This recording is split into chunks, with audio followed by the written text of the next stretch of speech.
Done and done. Shout out to Catherine and Ida. Yes, I guess so. And we know Ida is going to watch it later, because she always does when she misses it. Also, shout out to Joel, because I think he'll probably watch it with her, if I'm not mistaken. I could be wrong about that. Okay, well, let's go ahead with the recap and see what people remember. What did you guys do last week? Well, we went to Forgetfulness. You sure did. And then we forgot. You did, but I think, if I'm not mistaken, you spent time in Joy first.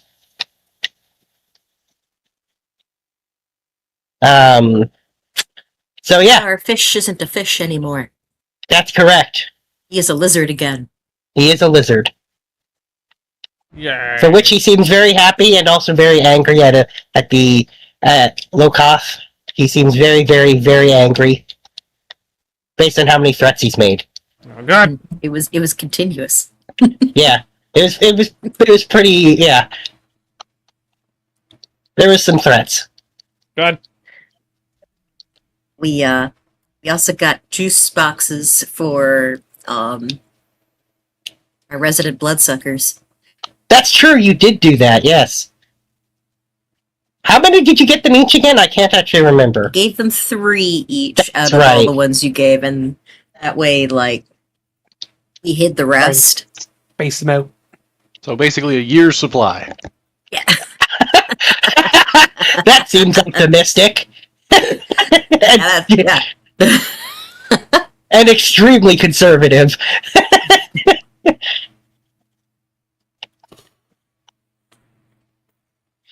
Yep. Yeah. What else happened in the hospital? I'm trying to think of major things that happened there. Lots of people had physicals. That's true, actually. Lots of people did have physicals. Yeah, actually, a lot of you decided you wanted a physical. To be fair, I guess it's kind of important in our line of work. Well, it's been a while since any of you saw a doctor. I didn't decide I wanted one. I was just... Yeah, you guys all had physicals with Dr. Goodlooking. I was forced into mine. Huh? What? This just happens to be his the good name! thing is you'll forget about it soon enough. Yeah. No one can I need forget Dr. someone to Goodlooking. look at my brain, because it gets rattled around a lot up there. Yeah. Anyways, you guys had a nice time at the hospital. Some of you learned some things. Ironhoof learned about his parents having been there when his mom was pregnant. That was a thing. Yeah. We all found out he isn't half anything. He's just 2 parts of a centaur. Which I guess everyone already knew, I think, except for Russet, who's learned that is how it works. It's an important revelation. Yep. And then you guys did go to Forgetfulness, where you snuck into the big tree, the big dead tree. That was all fleshy and gross. First we had to convince Grandpa to go along, because he was convinced that the tree ants must be good. Well, why wouldn't he be convinced of that? Exactly. The trees. So I had to tell him a tale of an evil wizard. That's right, the evil wizard. Defeated. I think. Yep. Yeah, I'm just going to default to that next time Grandpa's like, why are we doing this? Evil wizard. Again, why? Yeah, I mean, I guess it. And I can't remember. Didn't Grandpa make a comment about how he didn't see the evil wizard in the end? So he was what she was expecting. I think he said that right. I think so. Yeah. So I guess he's still expecting the evil wizard at some point. So if you keep reminding him so he doesn't forget, he might actually remember the evil wizard. Anyway, yeah. So you guys dug underneath and got into the tree. It was a lot less tree-like than most trees. It was full of tree meat and tree blood. Yes. And Luke insisted that it was in fact meat. He knows meat. He's a horse. They know meat when they smell it. So yeah. Anyway, then you guys managed to find your way to the top of the tree, all sneaky-like, against all odds. And, you found the secret office that was in it, where it was revealed that the Chancellor was bad the whole time! Dun dun dun! Nobody saw that coming. The twistiest of plots. Yep. Yeah, who could have guessed? Next Nobody. We'll find out he was being framed by the tree. The meat tree was under it the whole time. I like that, just gonna write that down.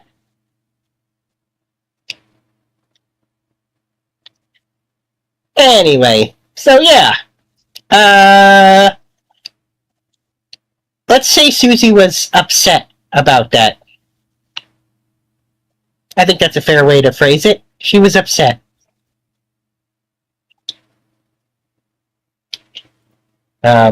So she's now currently a puddle in Nathalie's boots. Yep.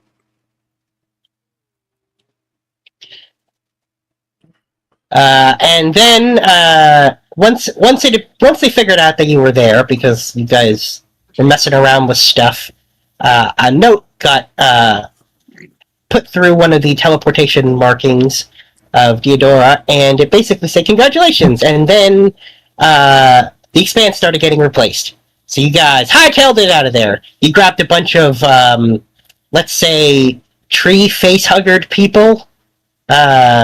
And escaped at the last second. Woo. Yep. And then it got replaced with a place that looks like where everything is super huge. You saw a We're in the grasshopper. land of Honey, I Shrunk the Kids.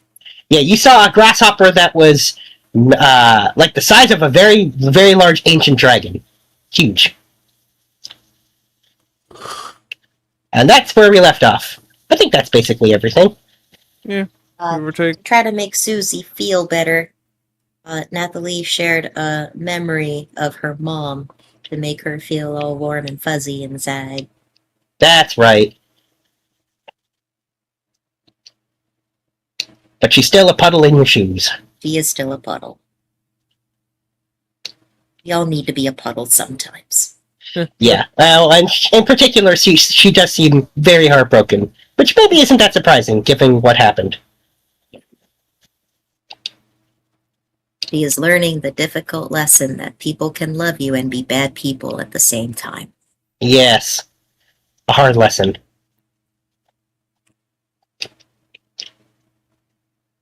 Anyway, yeah, so I guess we'll be picking up right from there.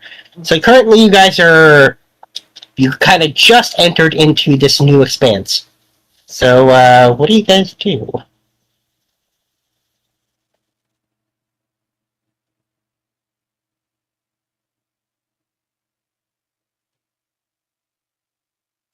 So I have a question.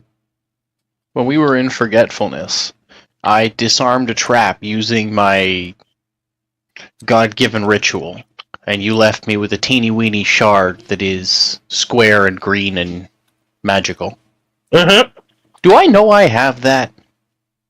I don't know why you wouldn't. No, you That was have in that. Forgetfulness? Oh, yeah, no, you guys didn't forget anything. Could be because the whole place got wiped out. Hard to say. Okay. Perfect. Well, I want to give that a shot. Can I cast light on that and see if something happens? Sure. As soon as you cast light on it, you forget what you were doing. Oh, yeah, that's, I mean, to be expected, but no. Yeah, you learn when I say you forget what you were doing, you forget you cast light on it. You remember everything right up until casting light on it. So your instinct is probably to want to cast light on it. Which naturally I will do to see what it does. Yeah, and then you forget you did that.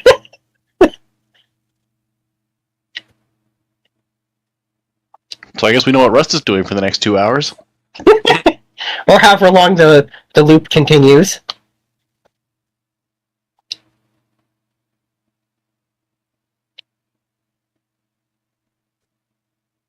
Yep. My God, you guys, we have a neuralizer. Kind We're of, fucking sort of. Men in Black. We have a temporary befuddlement. I wonder what happens if I cast light on it. You should try it, man. And even if someone's standing right next to Russet, it only works on the person who casts a light spell on it. Yeah. That's... I don't know. Maybe we'll figure out how to turn that into something useful. Somehow I doubt it.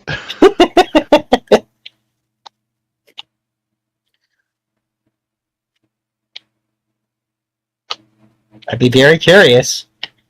Something tells me we'll forget to do that.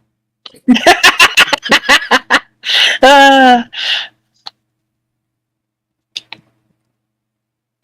I think the trick is to hand it with somebody with a note that says, "Please cast light on this rock."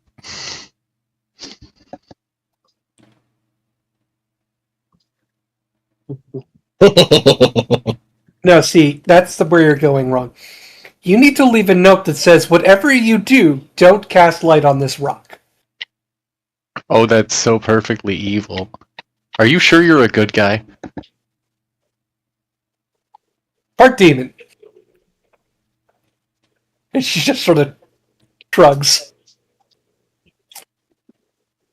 So, is the owl still the only one who can fly around here? It's Go rub pretty it in. weird. think so. Yeah.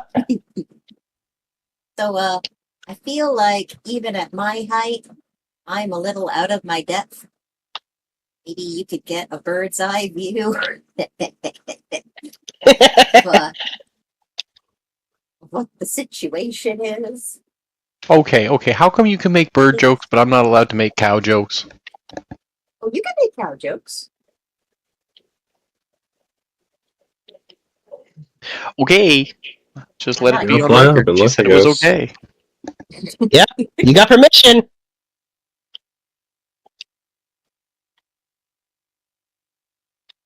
What do your owl eyes see? Do I look like a cow? Yeah. Cows are blue. Looks with those big eyes. Look.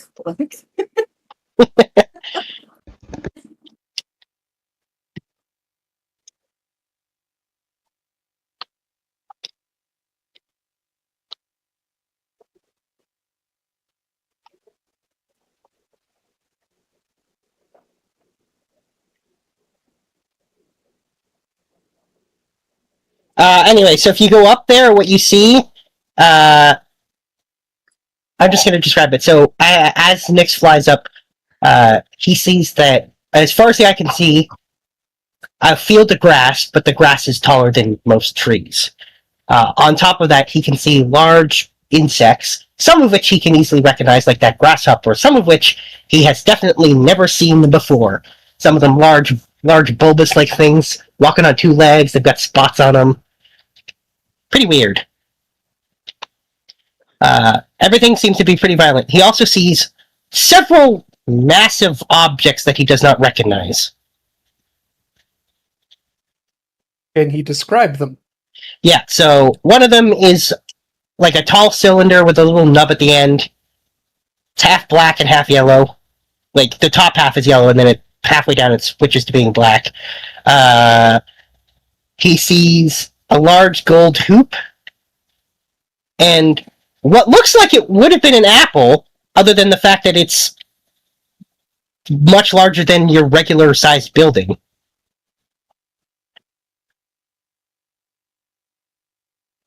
I vote cylinder with the nubbins.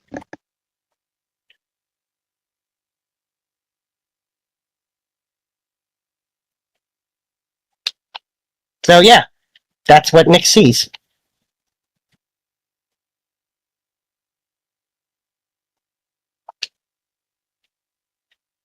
Neat. Yep. So are we gonna explore this biome, or are we gonna go back to what we were doing when we got here?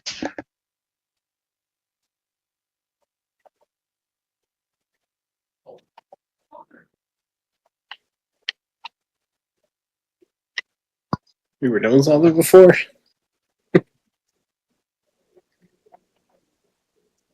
I mean, the only one who's used to experiencing being smaller than everything is looks down at Russet. Yeah, but now I'm just so much smaller that even I feel out of my depth. This is How weird much for smaller me. are you? Well, I'm 3 feet tall, and if it's the size of a tree to you, it's about 3 times that size. I'm the Well, I same guess size as you're, you, you're Russell. about 3 feet tall. Yeah, so see, look here. See, he's just as tall as I am. And he's half feathers, so really he's smaller than I am.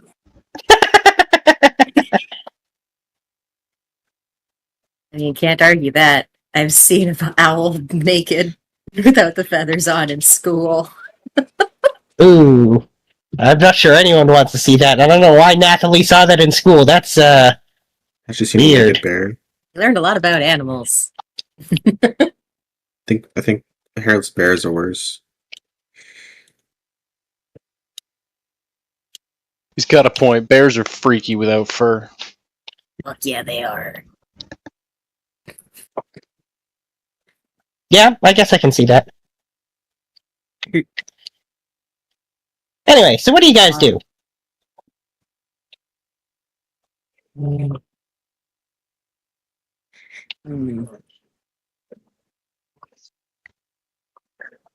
Does anybody speak giant grasshopper?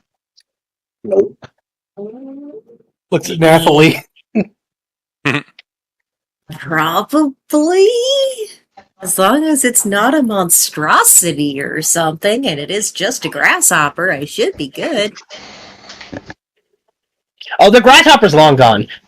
The way I see it, we got 3 choices. We can pick us one of these fun landmarks to go explore.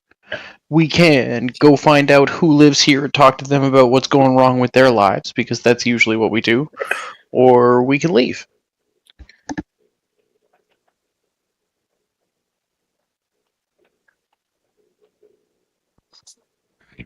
Somehow, I don't think we can go to Joy or to Truth. Or at least, I don't think we should go to Truth.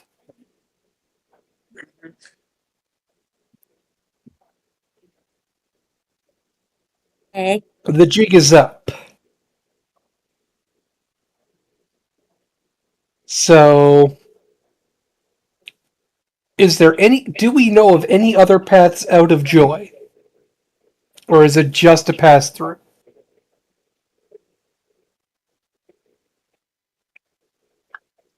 Because I'll be honest, I'm not very geographically inclined. I don't think we ever went anywhere besides Truth from Joy. well, let's ask around, see if there's another direction we might go.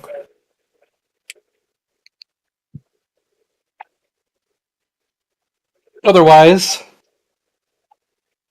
into the world of everything big. On the Yeah. plus side, we know that this is a place that's as new to us as it is to them.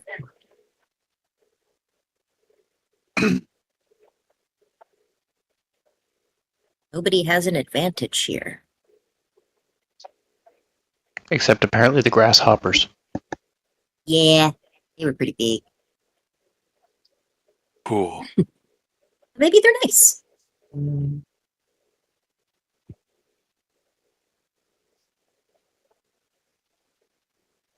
I'll listen for a bit while we walk. I'm not gonna call out into this new woods until I know what's gonna try to eat me first. So, just to clarify, you're continuing on so far into this new expanse. Land of Giants. Okay. Ooh. All right. So as you guys are heading into the grass, and Nathalie's keeping an ear out. The long grass. All right. It's all around us. I know. I couldn't resist. It is indeed all around you. I like the idea of picking a landmark to head towards.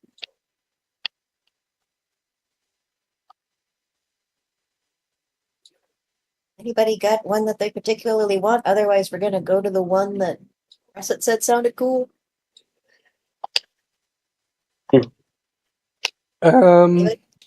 Russ had said what was it? The spire thing with the knob. There was the Cylinder with giant. nubbins. Yeah, the giant. With a- Yeah, the giant metallic cylinder with the nubbins. There was the large gold, the large gold hoop, and the thing that looked like it was an apple. It would be an apple, other than the fact that it's so big. How could it possibly be an apple? Hey, it could still be an apple.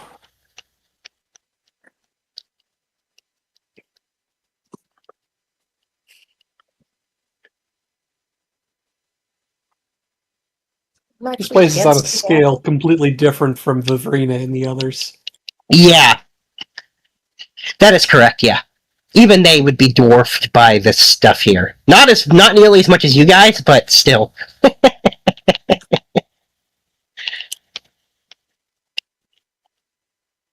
So we've got a druid and a monk obsessed with a nature god. Why not go look at the giant apple? You know, you think that, but I also know that that's where you're gonna find bugs. Lots and lots of bugs. They're there to eat that apple, and there to eat the things that want to eat that apple. Yum. And we don't want to be eaten. Good news. I'm not an apple. You're a potato. Yes, but we might end up on the menu all the same. I don't know, man. Insects don't eat meat. Grandpa, you and I both know that's some bullshit. Lots of insects eat meat. Like dragonflies. And bees. Sorry, did I say bees? I meant wasps. Yes. And flies. Angry bees. Now, they're more like bees if they were assholes. Bees can be assholes. Who said bees can't be assholes?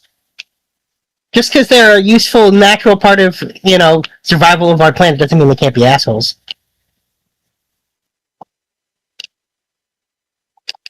Anyway, You so all which heard it here we're first. I have permission.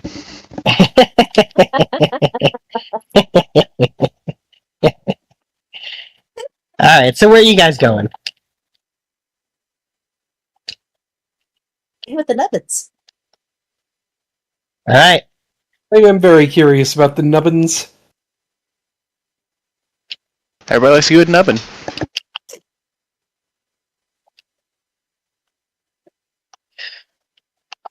Alright then. I'm gonna say that Nyx can tell it's probably a day's journey away.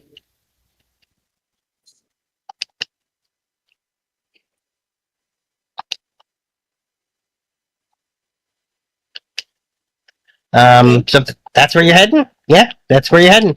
Alright, so, you guys start heading that way. And I'm gonna say about, as early evening starts to roll around, you guys hear a very loud, stomping sound in the distance. It's actually kind of hard to pinpoint exactly where it's coming from. But the ground is shaking. Big stompy sounds. If you had a glass of water, it'd be like in Jurassic Park with the water because of the T-Rex. So, do you want to, fly up and see what's going to eat us?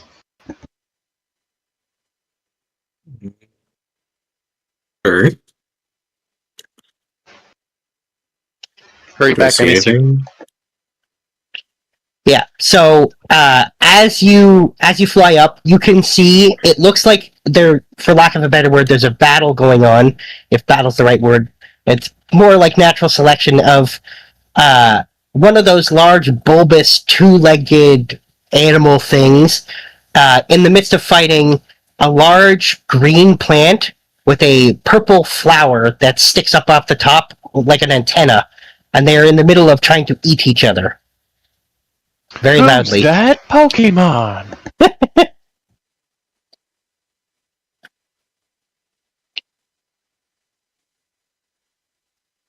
It's like a giant green gourd with a purple flower sticking off an antenna off the top, fighting a weird bulbous spotted animal thing. Do we pick sides, or do we just hunker down and hide? For now, observe. Observe and report. You could probably reach the site of their battle in 10 minutes if you wanted to.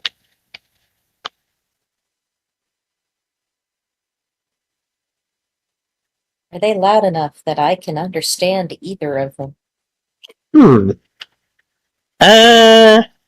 I mean, I'm gonna say that you can hear the footsteps, but not anything. If they were saying anything, you can't hear it.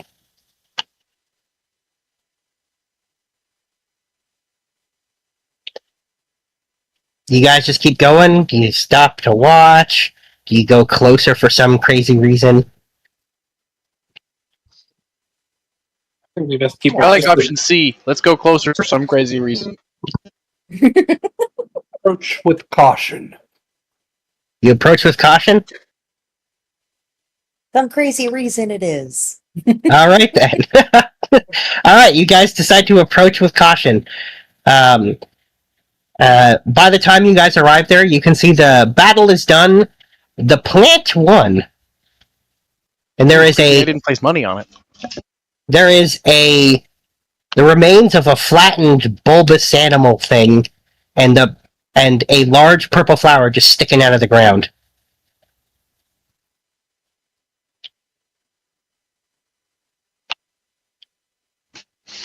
So we're assuming the giant purple flowered plant just buried himself to lay in wait for whatever was going to come and get the polka dotted Pokemon?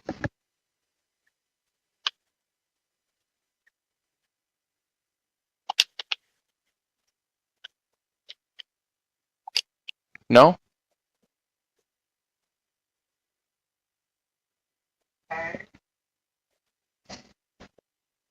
Confused. I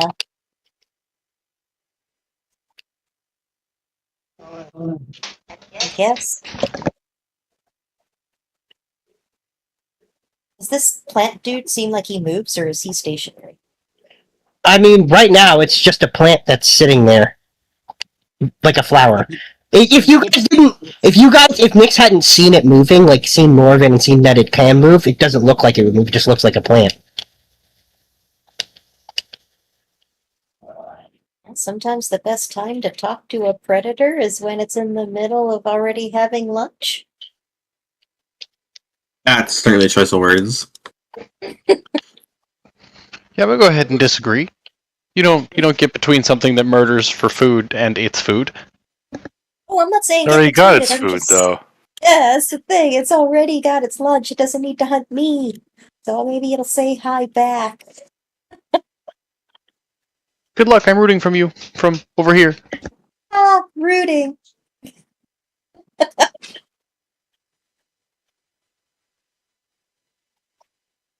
All right.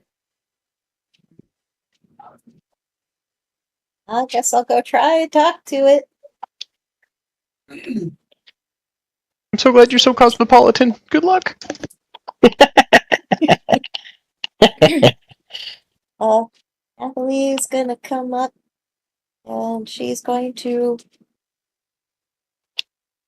have very soft body language and seem rather nervous just to give it the impression that she's not trying to like steal its food. You look She like a is- cow. It's natural predator.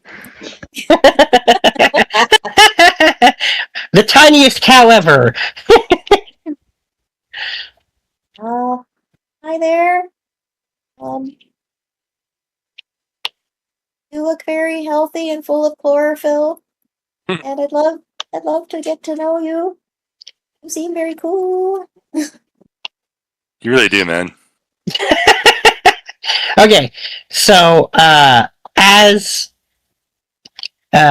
you get closer and you start saying that, the flower starts to move, and you see it opens up into what actually looks like a mouth. A tongue comes out and everything. That's unsettling. Disconcerting. And as you do that, as it does that, you can all hear a loud whistling sound. As probably about 100 russet-sized red, blue, and yellow little guys with leaves on their heads come charging out of the grass and start swarming all over the plant. Measurement. Aw, are these your kids? And as you can see, they are attacking it. Yep. Oh, hey, hold on. They're attacking the plant? Yep. The plant Guess seems to not. be not like, and they're swarming all over it, climbing on it, attacking it, and you can see some of them get knocked off, and it eats them. Time to pick a side, guys. Um, I mean, so far everything has been attacking it, and it has just been sitting here doing its plant thing. Yeah, that doesn't sound nice, man. But also that mouth. Yeah. Guys.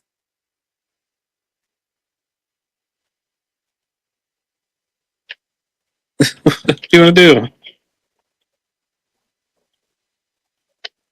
Try Let's try and to- talk to one of these short.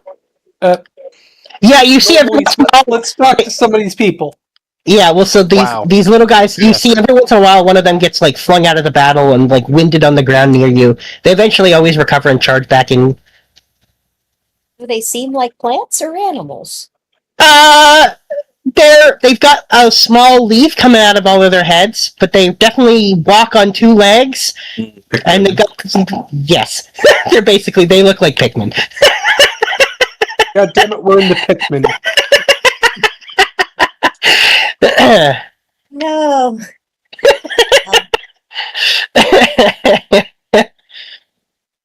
Nathalie is going to try to cut one off. Be like, we're new here and we're scared and we have questions. And it says to you, "Food," and then runs past you, like runs around you. We heard a whistling sound, right? You did. Where's that coming from? You just heard it the once before they charged out.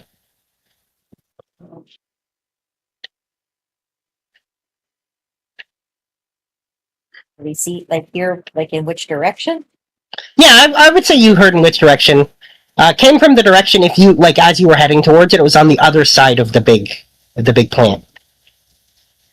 And now that you're actually asking about it, you can see hidden nearby. You do see again. He's probably about halfway between Nathalie and Russet in height. So short, but not as short as Russet. Is he wearing a I'm regular helmet size, with thank you very much. with a glowing antenna on it? Yes, he is. That's exactly what he is wearing. Uh-huh. Everyone's figured out what the dealio with this place is, I think, now.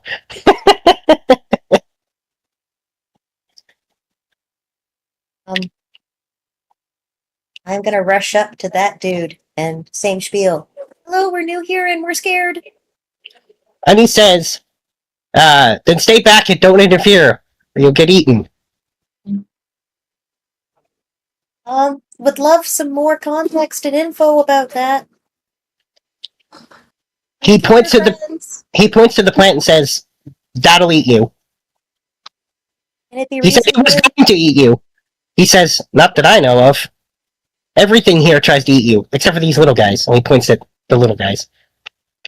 They're adorable. Why do they have flowers on their heads? He says, "I don't know. But they're the only friendly thing I've encountered here." And what are you? He says, "Olimar." Uh-huh. Are you an Olimar, or is that your name? He says, "That's my name." Are there more of you? He says, "Not here." Why are you here? He says, "I got stuck here. An accident." Are you an alien? And he says, "I guess you could call me that." Whoa! Where are you from? And he says, "Where I'm from is called Hokotate." What's it like Yeah, there? that sounds pretty alien. He says, "It's an amazing place. A land of industry." We know one of those. You can't wreck He the says- forest. Place called.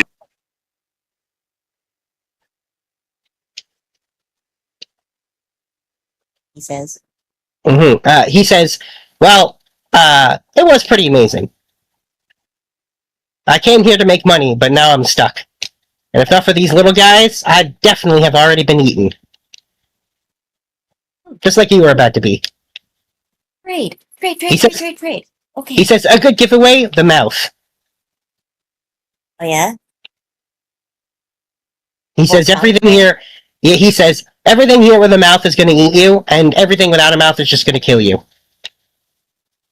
Well, What these about guys, these guys? that don't have a mouth. He says, well, they're the only thing that doesn't. I'm not sure why. Huh. But they like whistles, so I figured out that if I whistle at stuff, they attack it, and then they eat whatever it is.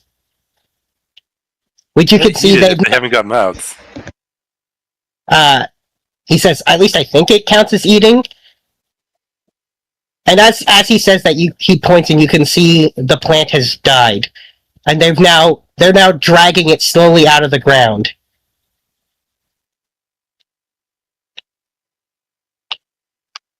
It's still unsettling.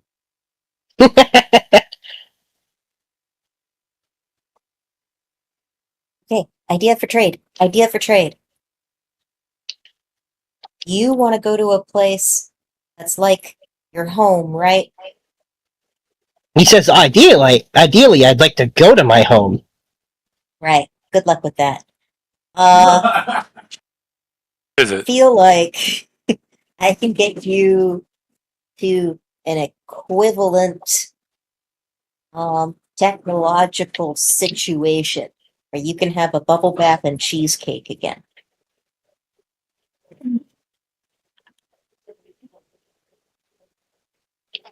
And he says, okay, and what do I trade you? You tell us how to traverse here and everything you know about this place, and I will help you get to that place. He says, well, it would be nice to not be here. He says, I do want to go home, though I don't know if that's possible anymore.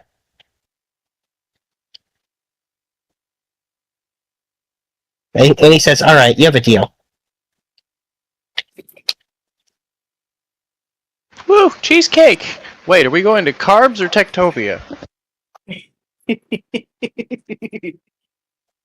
suppose that's a good point. What's more important to you, good food or good technology? He says, oh, food I've got lots of, and he pulls out like a small jar of something. It's very colorful. It's pink, bright pink. And then you can see him just slurp it down. Gross. He offers you some. Grandpa. Totally trying that. Is it any good? Yeah, it tastes like fruit. It's very sweet. It's basically slightly thick juice. It's like a smoothie. Yep.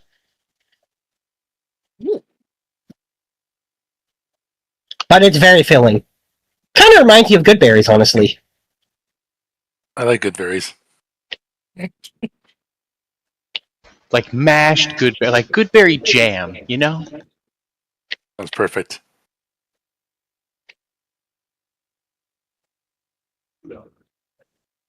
Anyway, yeah. Okay. So he says you want to know about this place.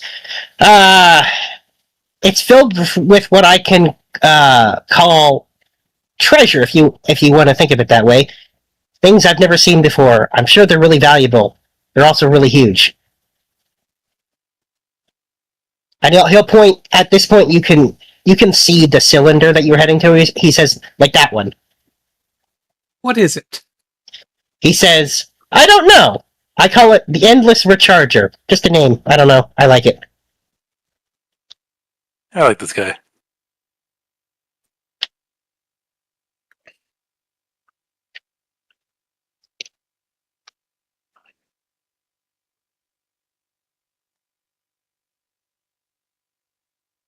He says, I have no doubt it would be incredibly valuable if you could do something with it, but considering its size, I'm not sure that's possible.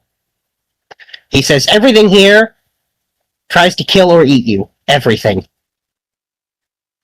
The plants, the animals, if you can call them that, everything. He says, the weather's nice. And at this point, by the way, now that they've managed to pull it out of the ground, the little guys are slowly dragging the flower off into the distance. So how long have you been trapped here? He says, well, it feels like it's been forever. He says, I think, it's hard to tell for sure because I kind of lost track. I think I've been here for a couple of weeks.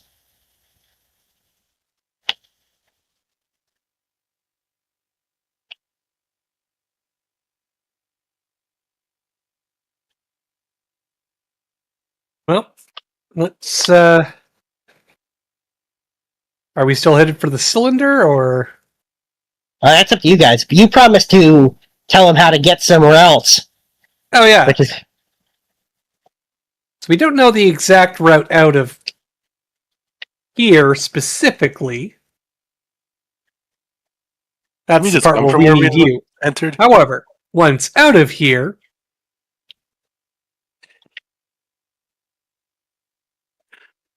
and we give him the directions to Techtopia. and he says, which way did you come from? Okay, so we kind of went around the other way, but there's like a 2-week trip through a volcano, and you He kind of says- need a lot of the ability to not burn alive. He says, that could be a problem for me. He says, after I got stuck here, I lost the protection from that. If I find it, I could go that way. Well, it sounds like we should help you find it. He says, I suppose so. That's not a bad idea. They say there's safety in numbers. He says, honestly, it looks just, it looks like a small toy, but it goes with my suit.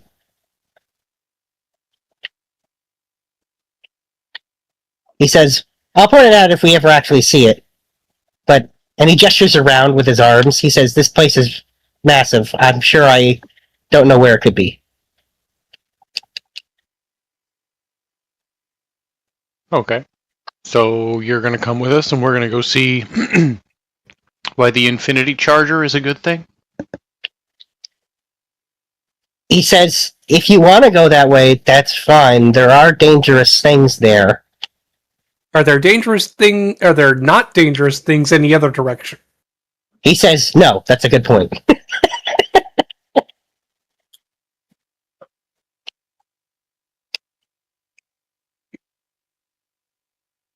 He says, but we're going to have to wait here for a few minutes.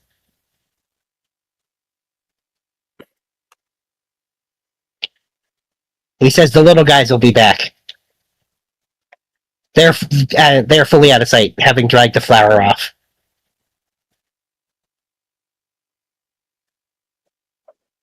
So how'd you find out they were friendly anyways?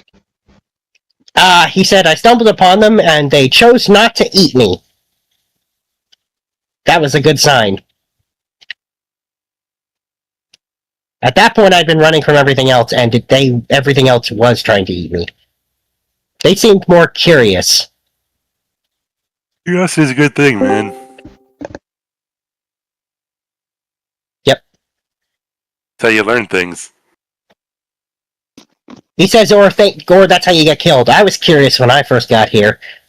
I've learned not to be curious. Nah, man, it's a good thing. He says, no, here it isn't.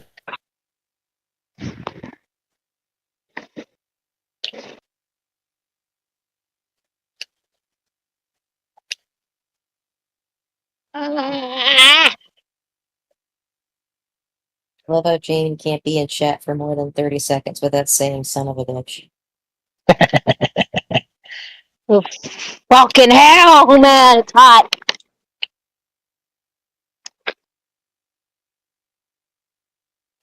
I'd like to say stop living in Texas, but we all be fucked.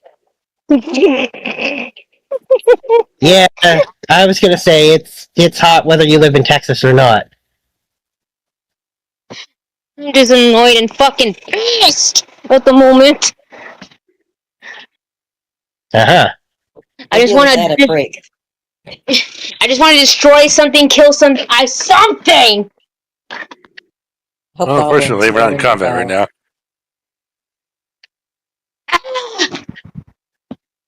Continue, Looney.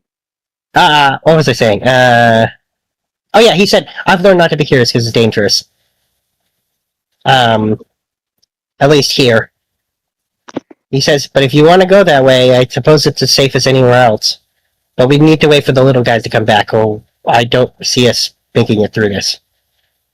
Oh my god. But then he does look at you guys and he says, well, maybe you're more capable than me. I'm not good at defending myself. I'm good at running away, though.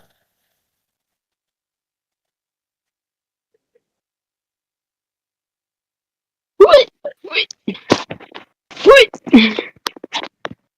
So we got a civilian, and we got to wait for his Pikmin. Pretty How long does much. it normally take for them to devour their murderers whole? He says, I don't know exactly where they go, but depending on where we are, it takes different lengths of time, but they should be back within a couple of minutes. You're the one standing here telling me everything around here is trying to eat everything else around here, and you're gonna pretend you don't know where they go when they kill something and drag its corpse into the forest. He says, I've chosen not to go look. Like I said, I learned to eat it, my guy. It's the circle of life. He says, yeah, that's why I don't want to follow them. I don't want to see that. I don't need to see that.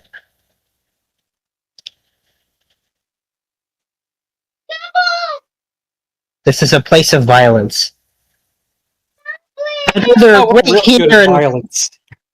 He says, oh, are you? Usually of the senseless kind. He actually, when you say that, he actually looks a little bit scared of you.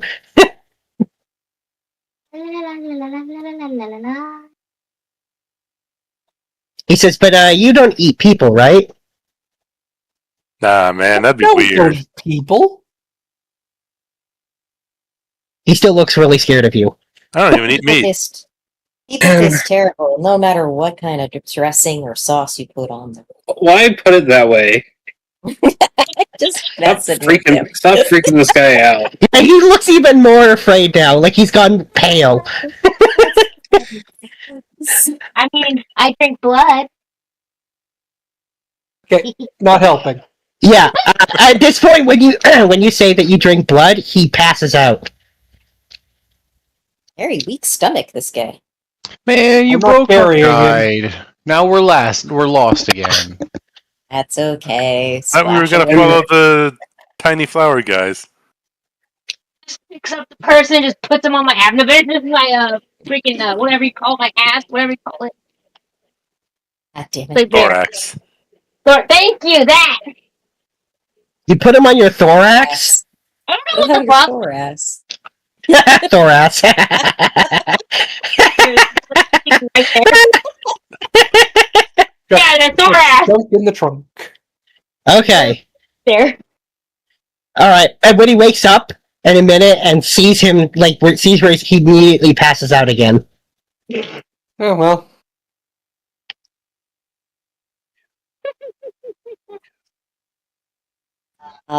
Nathalie's gonna splash him with some water in the face and just a little tap on the cheek and be like, come on, I need you awake, buddy. Don't worry, Yeah. we're not gonna hurt you. You really think we would have waited to make jokes if we were gonna hurt you? And he says, I guess probably not. Aw. We're just messing with you, man. But he keeps giving Sif the side eye, and the same thing with Phantom. He's very afraid of them now.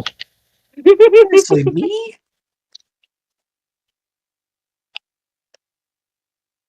Yep. Don't worry, you're not part of my diet. And you can see he almost passes out again, but he manages to not to this time. Stop saying that shit. Are we bad people for just torturing with jokes? If you have to use the word torturing, I'd much rather torment, but still not a good look right now. I gotta say, dude, you are a easy fainter. Is not enough iron in your diet, or? And he says, "No, my diet's fine. I'm fainting because I'm afraid. I don't want to die and get eaten." We'll protect you. That seems like a counterproductive thing when faced with fear. He says, "Maybe, but you can't control what you're afraid of." I suppose. Fair. And he says, "I've seen a lot here. I have plenty reason to be afraid." I'm afraid of churches. And he says, "Well, I'm not afraid of that. But I am afraid of being eaten. It's almost happened way too many times." How many? He says, "I'm not sure how many at this point. I lost track." And as he says that, the little guy's returned. And he says, you can see he actually goes, phew, and like he seems a lot less afraid. Hey guys, how's the plant thing? And Nathalie just hears him say, "Food." And then you guys also notice there might be a couple more of them than there were before. How many were there before? About 100. Now how many are there now? Slightly over 100. What the fuck? Where did these come from? And you can see him put his fingers to his mouth, make a whistly sound, and then you can see them circle around him. And then he seems significantly less afraid. Fascinating. What goblin? Such well-behaved things. He says, "They like whistles. And they stand around me when I whistle like that, which I like because then I feel less afraid." Whistling. So I take it you would prefer if I don't try to whistle at them too. He says, "Oh, I don't actually know what would happen." Whistle. We just whistle.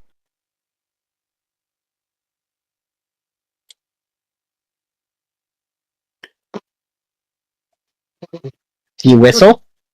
Yeah, whistle. She does, yeah. Alright, when you whistle, they move from crowding around him to crowd around you. Yep, Try. okay, well, Let me try. never had a crowd this easy.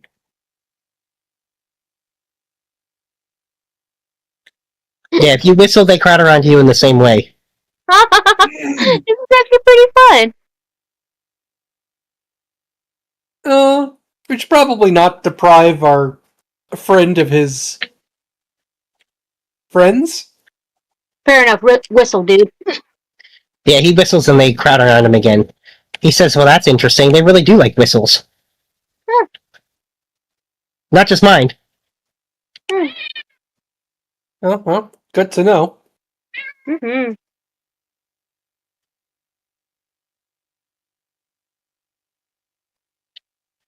He says, "Oh, anyway, onward to the valuable stuff." Yep. Also, it's at this point that he actually notices Apple and Luke, and he says, "They're not going to eat me, right?" Him no, her maybe. Also, Pingu's on my door ass.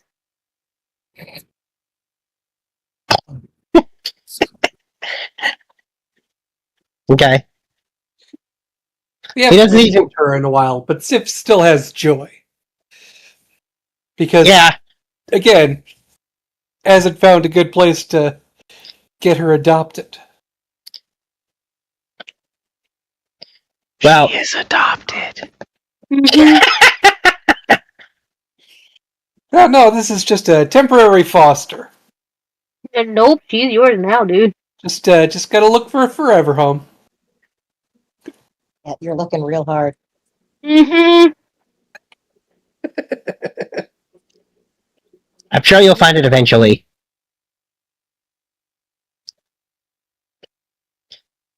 Anyway, he doesn't seem overly afraid of Joy. Maybe because Joy is smaller than him, so he doesn't seem like he's not afraid of being eaten, but he's definitely afraid of Luke and of Apple. Has Joy attempted to pounce on any of the Pikmin? No, but they're larger than her, so that's not that surprising. Mm. That doesn't stop cats. They don't understand how big they are. I've seen hunting cats enough to know that some of them, or at least the smarter ones, definitely do. Anyway, yeah. So I guess you guys will head on. He quite notably does not climb into your wagon. He walks alongside.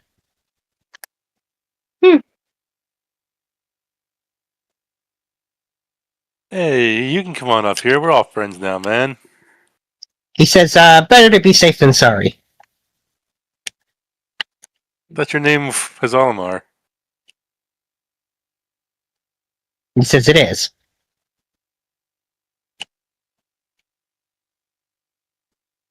Oh, shrug.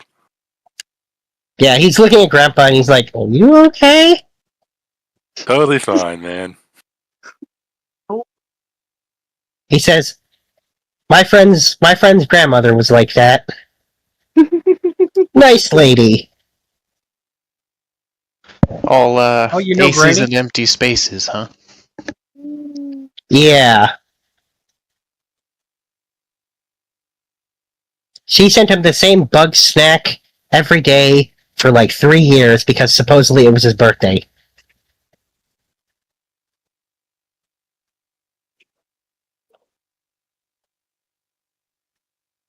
Well, we need to that's protect our elders who are like that. Mm-hmm. Mm-hmm. Mm-hmm. Grandpa agreeing.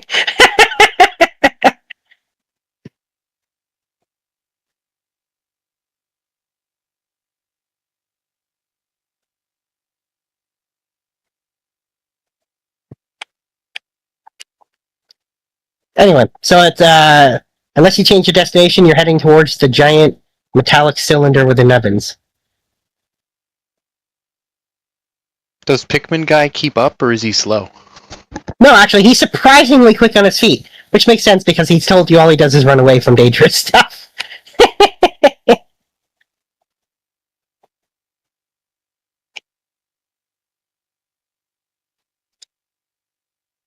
Yeah, he's shockingly quick on his feet. And at one point, it looks like he's not gonna be able to keep up, and the little guys pick him up and just carry him. Bro, I want like an entourage of little people to pick me up and carry me places. That'd be cool as hell. You already have your dog.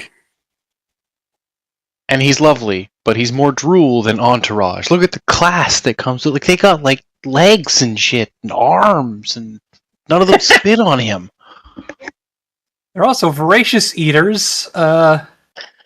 Apparently possess no sense of self-preservation. Perfect. And Olimar says, I wouldn't say they have no sense of self-preservation. He says, or kinda. When they're by themselves, they're like me, pretty scared. In a group, they don't seem afraid of anything. They'll attack and try to eat anything. And they don't even care if they die.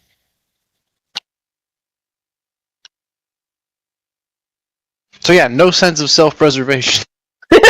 He says, I suppose that is kind of what it's like.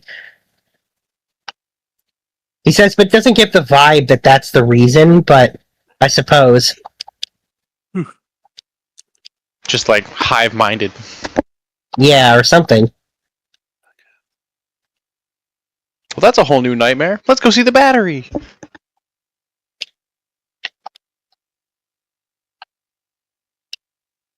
mean, that's what it is. It is a battery, yeah. It's copper cup is what it is. Yeah, you figured it out. No, I figured it out a while ago. I just wasn't going to say anything. Yeah. Well, I specifically chose not to use the word battery to describe it because that's not as fun. As soon as he said it charges things, I'm like, oh, it's a battery. Yep. It is.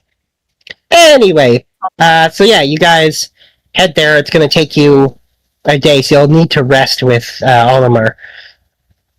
And he, you notice, sleeps amidst the Pikmin and doesn't seem like he's planning on taking a watch. That's adorable. Yeah, we'll keep watches.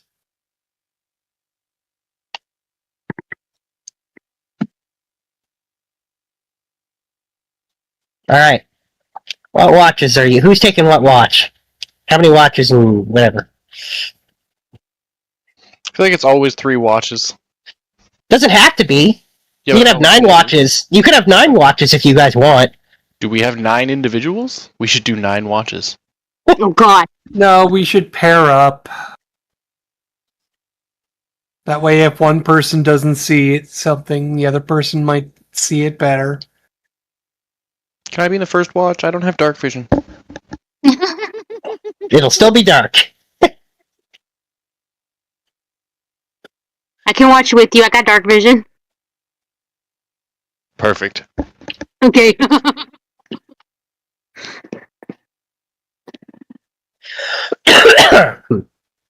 Alright, so that's our first watch. Who's on the second watch?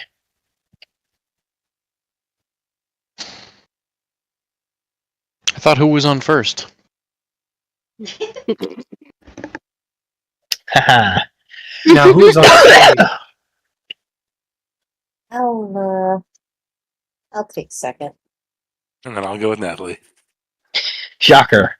Everyone was so surprised. Uh-huh. Sif will take third.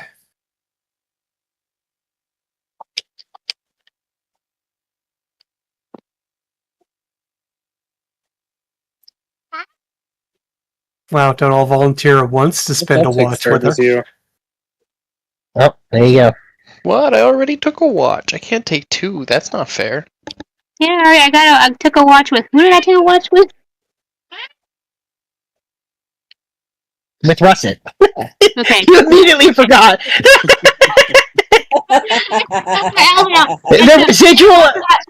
Somehow the residual effects of the plane of forgetfulness, even though it's not there anymore, affect Phantom for just a moment. I'm taking a watch with Russ in his first watch since he doesn't have dark vision. That's right. That thing we just discussed, and then you immediately forgot. I'm sorry.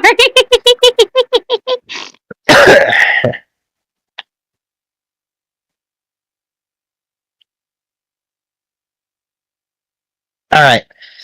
Well, it sounds like Sif's on her own for the third watch. Or no, Deidre. That's right. Okay. So, the first watch, I will take a perception check from both of you. Russet, I'm afraid you are at disadvantage because you do not have dark vision. Halflings get a lot, but the one thing they don't get is the ability to see in the dark. Roll a 1. Rolling a 1 would be good for him because he could re-roll it.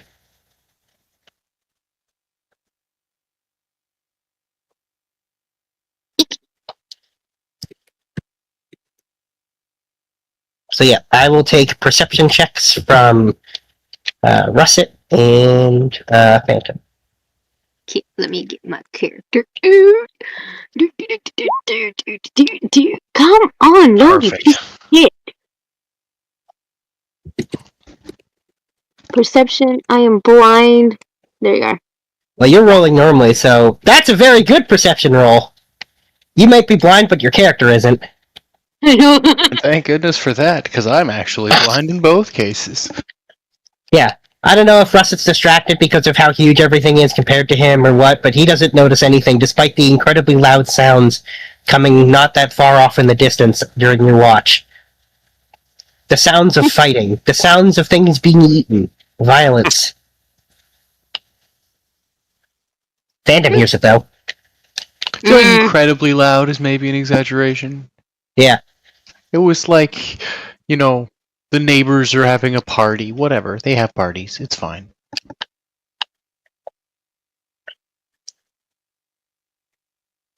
And quite notably, Phantom, you hear little chirpy sounds off in the distance. Oh? Yep. Chirpy. Nope, I'm not gonna investigate. Nope. Stay right put. Alright.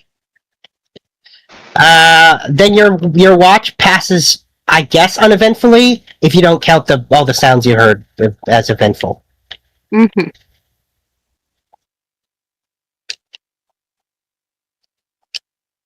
Are you gonna tell me that you heard sounds? Yeah, I heard chirping, like chirp chirp. And the sounds of battle? No? Yeah. Violence? That part wasn't. No, that's not necessary. Those aren't important. Nah, that's not important. I feel like that's the kind of thing you wake up the group for, no? There's violence nearby? What if they come for us next? Tell us there is violence. Well, come on, we gotta wake everybody up then, right? Like that's the whole job. For the next 2 hours, they get to sleep, and when shit goes down, we wake their asses up. Just have Pingu just sound the alarm. Yes. When it does that, Stupid spider. when it does that, all of the little guys move from around the sleeping Olimar and crowd around Phantom. Oh my god!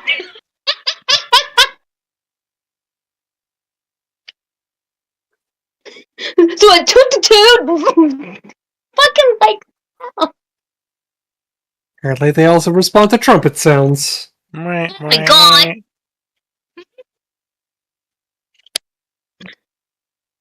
Yeah, Olimar obviously hasn't noticed because he's very much just asleep on the ground all by himself now. Oh no! Phantoms are like, shoot, go over there, go back to him, go shoot. To no one's surprise, they don't just do that. Stupid. Sif will use thaumaturgy to throw her voice to make it sound like he just whistled. Well, currently you're still asleep. Sif will not do that. Sif will continue sleeping. Wait, does Sif not know how to whistle?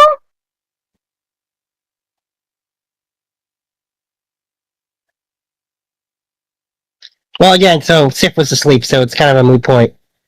Okay. Damn. Well, let's go tell the others about what I heard. Yeah, we're gonna wake people up now. Yeah. Oh, all right. You officially wake everyone up to tell them you heard stuff. Yeah, what the fuck? And when you guys wake up, you can see all the little guys crowded around Phantom. Well, specifically crowded around Phantom's thorax. What the hell? I just woke up too. Yeah, I have the same question. We heard battling, like fighting. And you gonna send the little guys after it? Is that why they're circling around you? No, I was trying to wake. We were trying to wake you up with the. I was trying to wake you up with Pingu's horn, but that didn't work. They went over here. Bring him to the fighting. Didn't small guy over there say that's what that was for? I heard chirping and I heard fighting. Do we know what it is? No, let's go find out. I didn't want to say it. Let's go find out. I wanted somebody else to say it. Where? Not to God, but to something. It could be God. Definitely not God. You shouldn't be swearing, man. That's not nice. Fuck. Unless it's to God. It's motherfucking balls cunt. Yeah. Swearing like a I sailor. know who I am. motherfuck.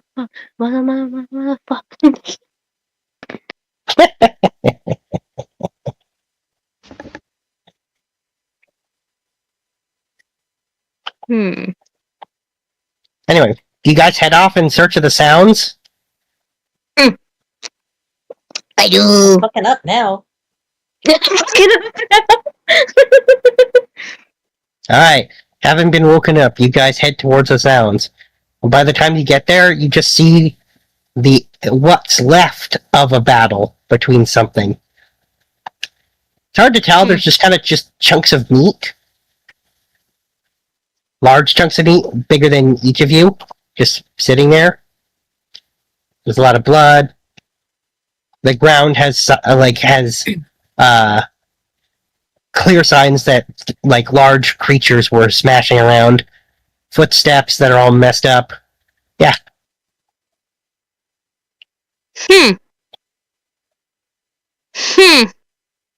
We missed it. Damn it. Does it look like one thing lost and one thing won, or that Most both certainly. things- No, it definitely looks like one thing lost and got eaten, and one thing won and yeah. And I roll perception to make sure that whatever it is that won isn't stalking us at the moment.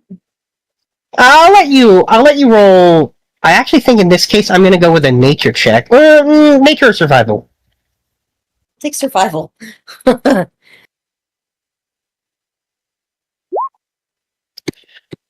Okay. Yeah, so whatever one was able to fly and has left no tracks, like you only saw the tracks of one creature heading here, which it came from nowhere near you, and it got into a fight with something that can fly, and that thing that can fly is gone.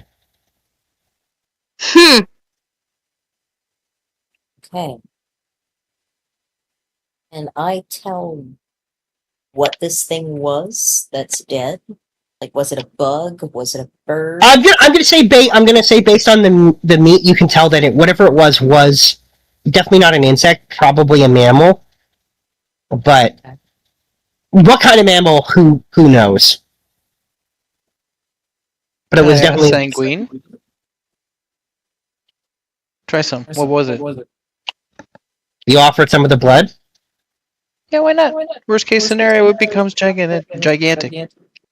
And so he tries some of the blood and spits it out and says, "Bleh! Animal." Oh, Could you be a little more specific? And he says, "No." But again, That was this worth is a shot. yeah. And to clarify, this is when he says that it's him writing it on the sheet, like the writing, because the only one who can actually talk to him is Ironhoof. Oddly enough. But yeah. But speaking of the shield, it does say, "I thirst." Well, I tried.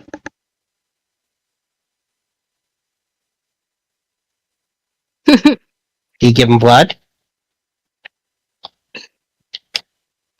Yeah, because when I do it on purpose, it's way less I'm gonna get eaten alive. All right. You give him the second blood pack, which he consumes. But then the shield no longer says "I thirst," so he seems satisfied for now.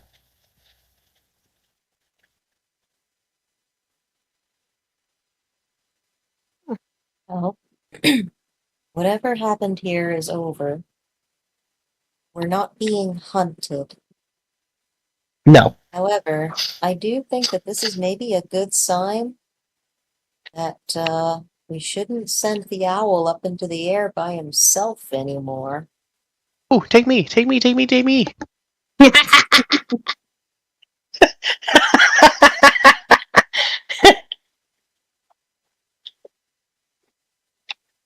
It's really funny.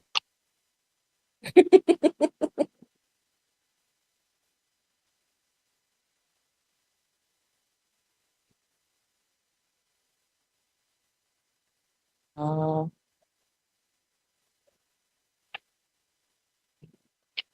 think we're all okay to go back to bed. start the second watch. I mean, you're not going back to bed.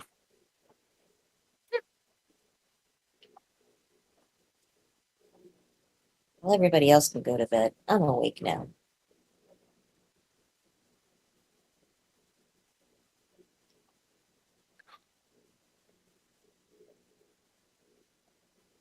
Okay, you're the best. Thanks. Good luck with your watch. Good night.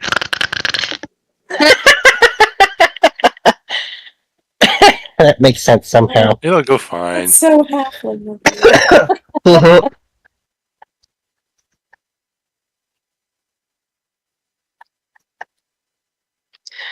All right. Now everyone else goes back to sleep. Nathalie and Grandpa, you take your watches, so I will take perception checks. Disadvantage from Nathalie, who doesn't have dark vision.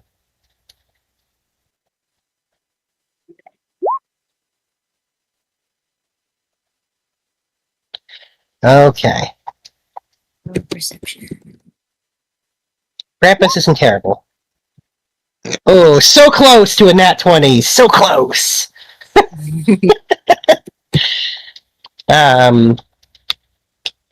So Nathalie, you don't hear anything, but Grandpa, you hear, for lack of a better word, what's like a crying, whimpering sound.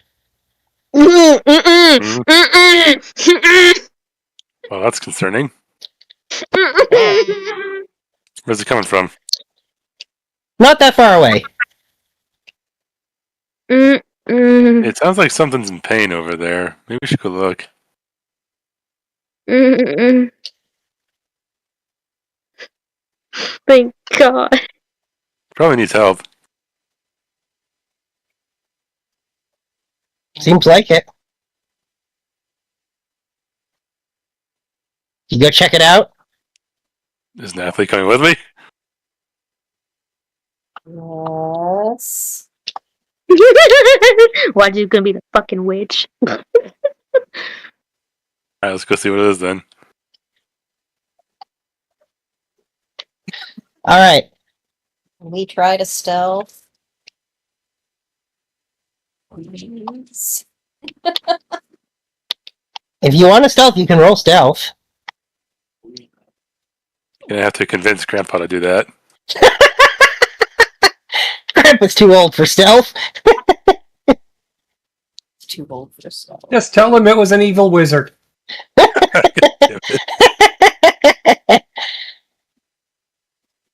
We have to be careful and quiet. Why? The evil wizard will find out.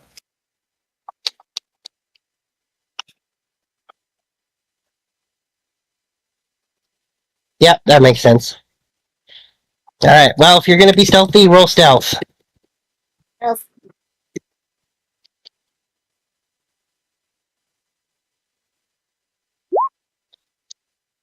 Real stealthy. Very middle of the road stealthy. But you feel stealthy. I just picture Nathalie doing that whole Kronk theme music thing that she's already done multiple times.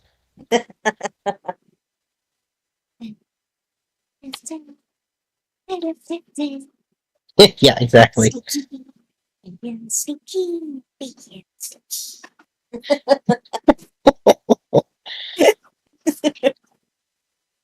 Is Grandpa being stealthy, or is he just walking because he's Grandpa? Nathalie asked me to be stealthy? Yes, Why?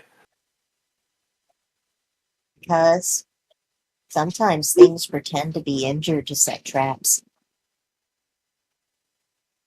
Because everybody's sleeping. Be quiet, damn it.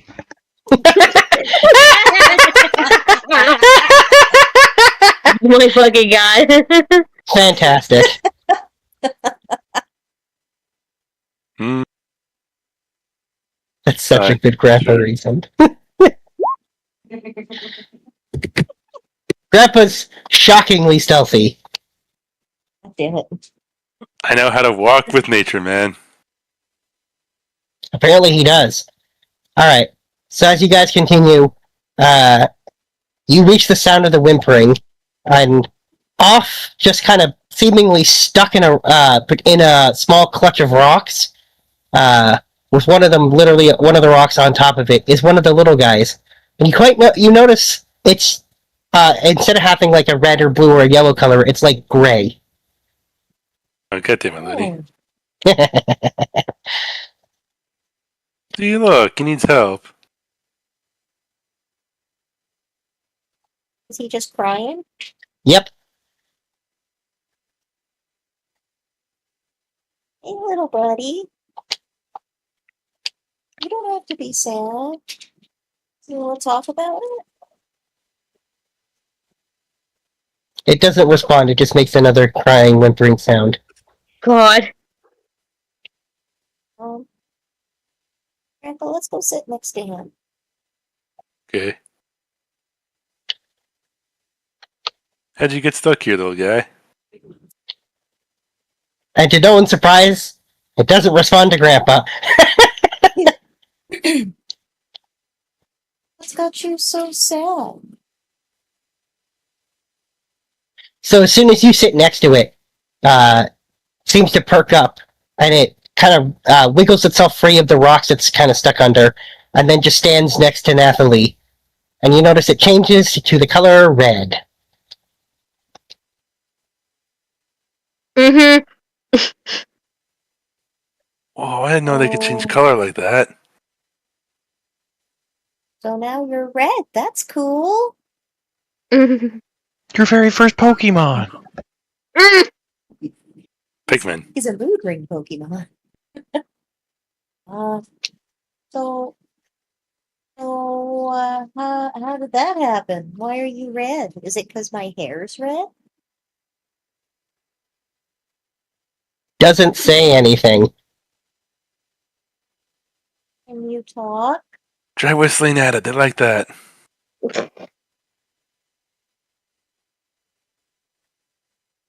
Yeah, when you say "Can you talk?" it doesn't respond. So I whistle at it. It does seem to perk up and moves to stand closer to you.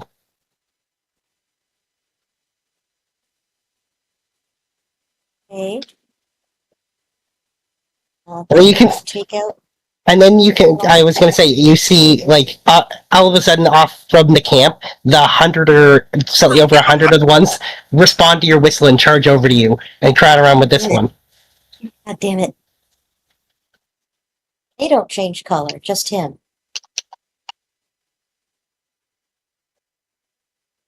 I'm gonna. Excuse me. I'm gonna hold out my hand for him to take it. He doesn't. I'm going to take his hand gently, All right. and I'm gonna pick him up and put him on my shoulders. All right. And we'll start walking back to camp because we shouldn't be away from camp for too long. Okay. The other 100-ish follow you. Yeah, I figured. And as you're walking back to camp, they start to hum a tune. I hum with them. Oh, no, don't. I don't like that.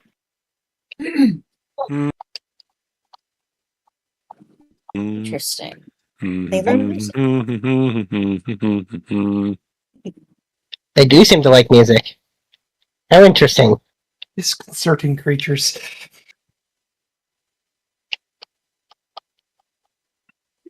Okay. Once we get back to camp, I'm going to put away my scrapbooking, and I'm going to sit down with this little guy, and I'm going to put him right in front of me. I'm going to crisscross applesauce. I'm going to take his hands, and I'm going to say, I want you to squeeze my hand for yes, and I want you to blink a whole bunch for no.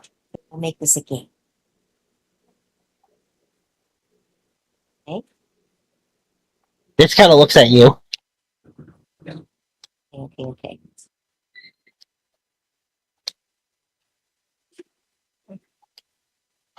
You Because your changing color means something. And it just stares at you. It doesn't squeeze your hand, it doesn't blink.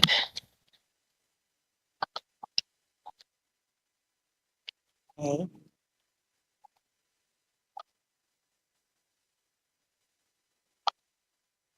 Hmm.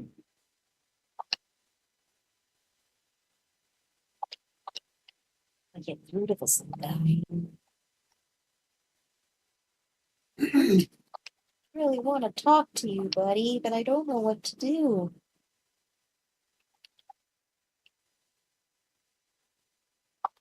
I'd love to know your name.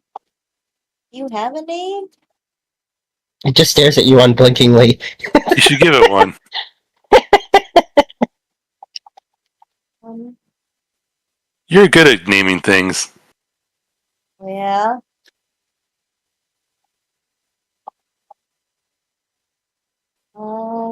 Let's see. You like music?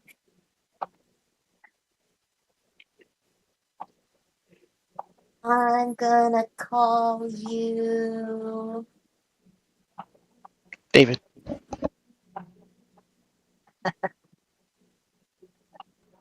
Darth I'm gonna Vader. call you. Fort.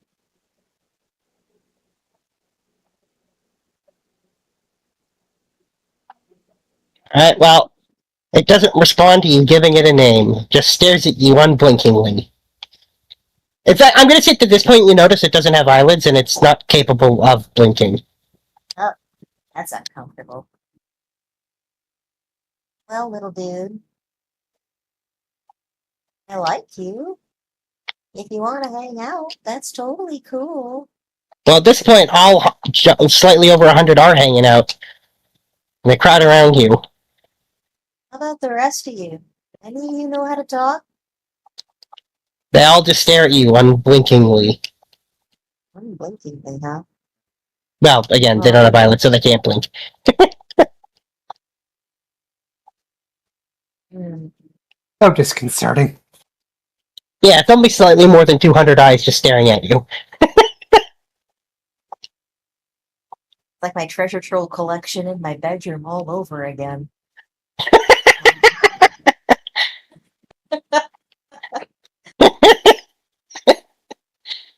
Oh, little guys, let's try some stuff. Okay. I'm gonna just give a flat whistle. Alright. They perk up and move closer to you. Okay. Now I do a 3-note structure. They sort themselves out by color. Okay. Now we're getting somewhere. 3 short notes. So they are, once again, they're sorted by color, but one of them leaps into your arms. Aww. And in 12 hours, a choreographed dance routine has been prepared. You joke, but I'm already getting West Side Story ready.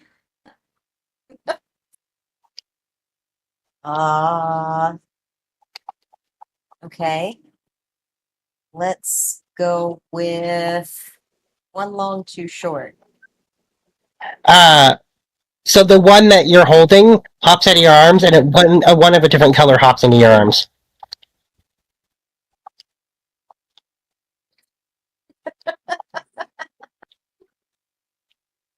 Way too much fun with this. I think I figured out how they name themselves. Now I do 1 short, 1 long, 1 short. Nothing happens. Okay, I am writing these down, and this is now the rest of my watch. Well, I'll say only a handful of whistles actually do anything. You notice that just the one that caused them to sort themselves by color, the one that crowded them around you, and the one that caused them to rotate through which colored one that you're holding. Basically, the only thing to actually do anything. All the rest of the whistles doesn't seem to do anything.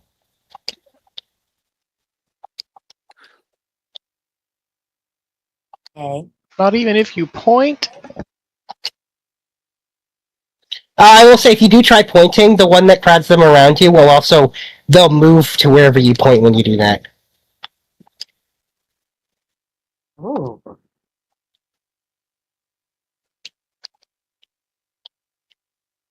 Okay.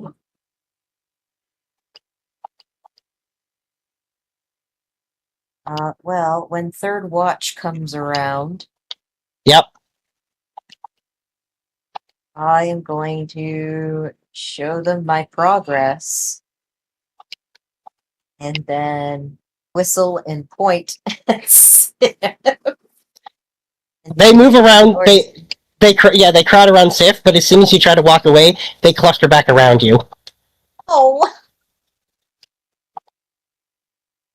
Are they like you?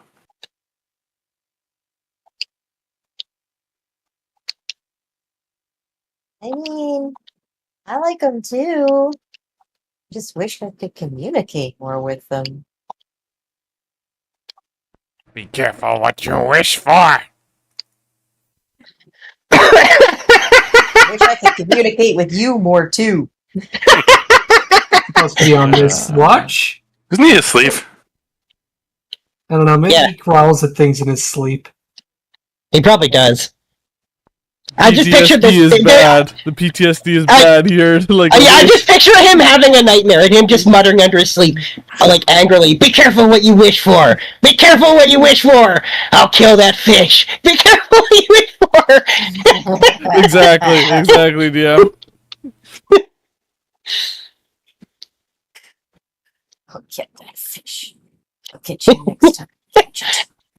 I'll get you, fish. Kill a fish. I hate fish. Hate them all. Alright, anyway, so, third watch rolls around, and at this point they're just kind of clustered around Nathalie. I could whistle and make them move over to me. I'm not gonna.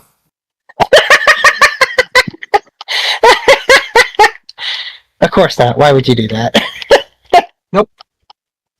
Nathalie made this choice. Nathalie can live with it. Yep, so Nathalie, when you try to sleep, they're all just crowded around you. I'm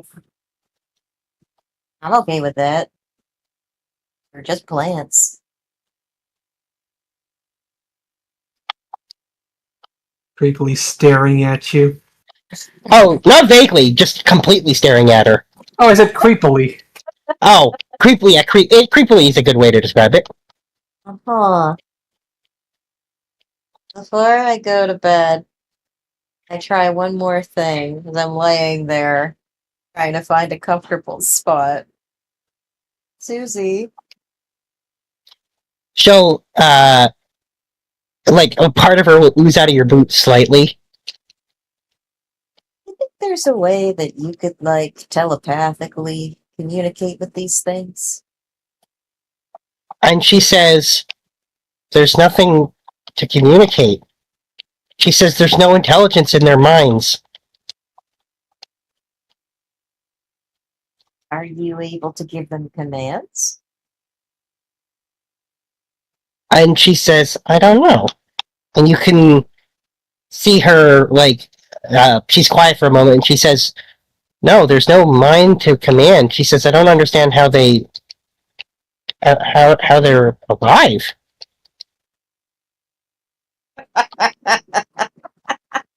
Well, then, yep, they're plants in my head.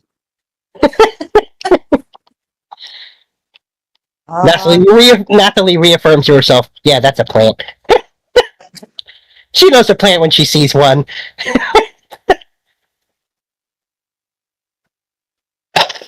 Well then, good night, everybody. And like I said, when you try to lie down, they're just crowded around you. That's okay. Now they have now whatever tries to eat me has a lot of things to go through before they get to me.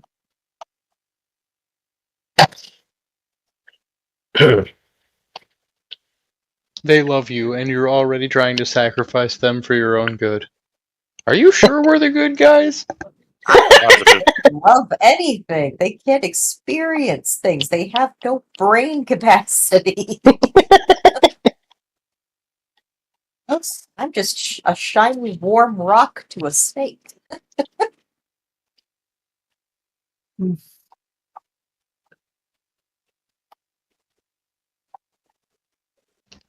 Does that mean All I right, can then. shoot them to my shield then?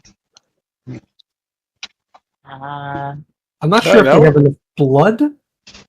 That's what I'm trying to think. I don't know if they have blood. I think they have chlorophyll.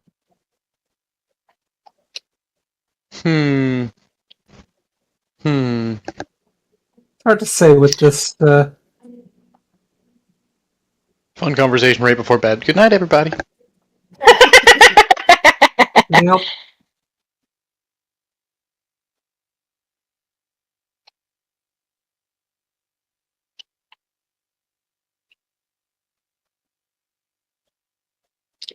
All right. Well, third watch begins. So I will take a perception check from Sif and Deidre. And I believe you both have dark vision, so you just get to roll this normally. Yay, tiefling powers unite. Exactly. That's a middle of the road one again. That's better. So, yeah, your watch is mostly uneventful until right near the end. When you can see Olimar wake up, look around him, and panic before loudly whistling. And all of the... She stole all your little friends. Yeah, you could... he's actually, hyperventilating when he wakes up with the panic. But then he does... Get to watch. Yep. But, he then, does... once he's gotten them, he calms down, and he says, I can't stay calm here without them. He says someone must have made a whistling sound. Apparently, a great many whistling sounds.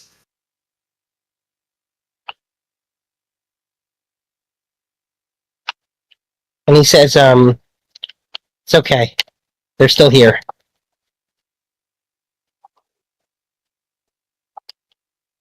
And at this point he starts to look around, he's like, I can't believe we didn't get attacked by anything. Well, one, we kept watch. And two, we're kind of badasses.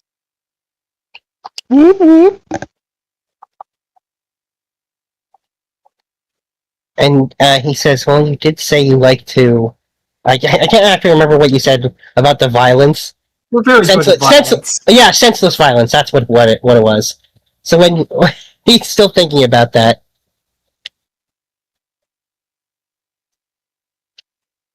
he says... See, we always try to be sensible about violence, and then it turns into senseless violence. He says, how does that happen? Oh, you have no idea. He says, I genuinely don't. He says, I prefer no violence at all. My people aren't violent. We lead complicated lives.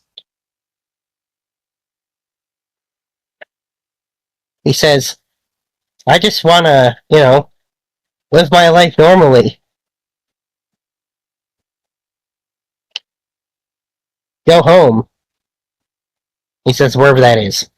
Wouldn't it be nice? Yeah. So we've lived a very different life.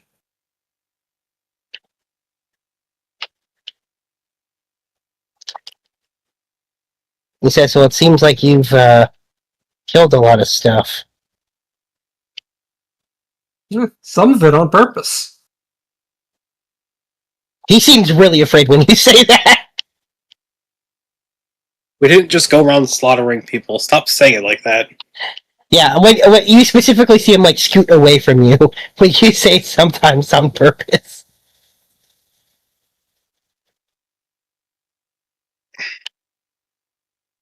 Why do you keep wording things like this? Are you trying to intentionally scare him or something?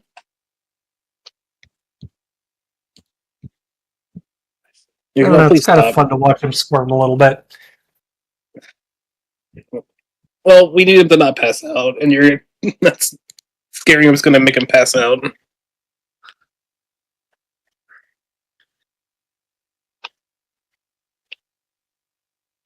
He seems to be holding on to consciousness just barely because he's surrounded by his little guys. If he wasn't, he probably would have passed out. You can actually see him pick up and hold one, as if holding like a teddy bear.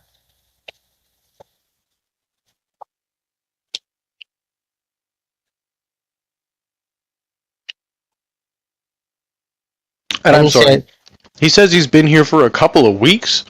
Yep. This is some extreme PTSD, my guy. Whoa.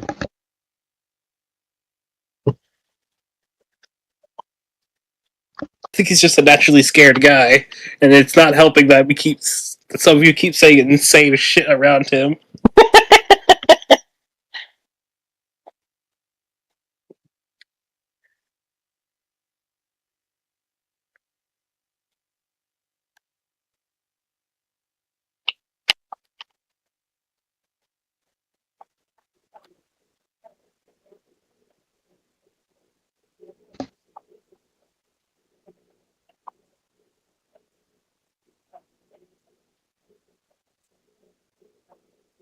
Yep. Nothing else happens. Yeah, your watch is fairly uneventful. When morning finally rolls around, everyone sleeps a little bit late because everyone got woken up early. But yeah, it does eventually roll around. Everyone wakes up. Nobody got eaten or attacked, so that was good. And you can see when morning rolls around, Almar just pull out some more of that juice jam stuff and eat some of it. He once again offers it to the group. I'll take some. Yeah, This so is like good berries. Mm-mm. he'll just put like a handful in your hand. I love it.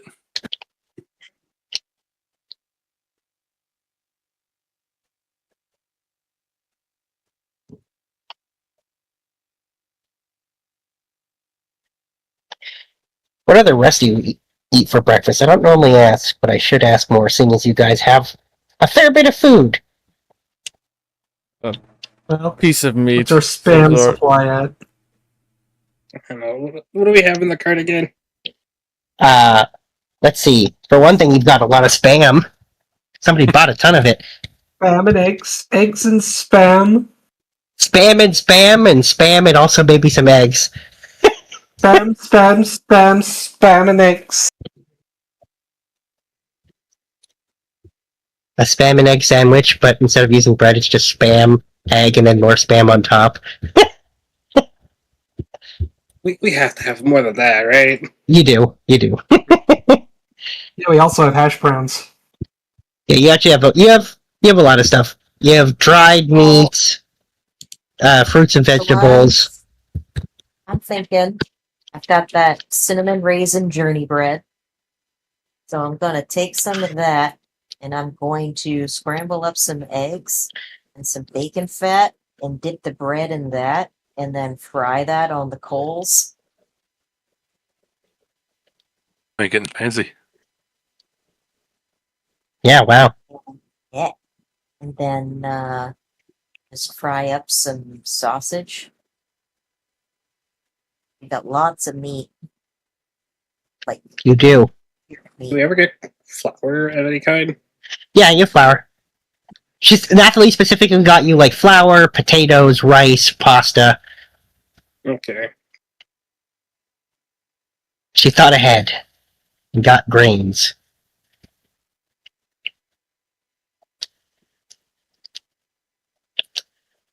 So as you guys are cooking food, you can see Olimar looking around nervously and says, "Should you be doing that?" Cooking.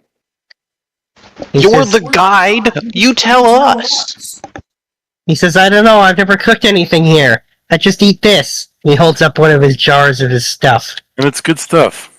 I'm sure it'll be And I'm fine. sure it's very nourishing and so on, but I get cranky without proper breakfast. And so you aren't. Some of yours. Here's some of ours.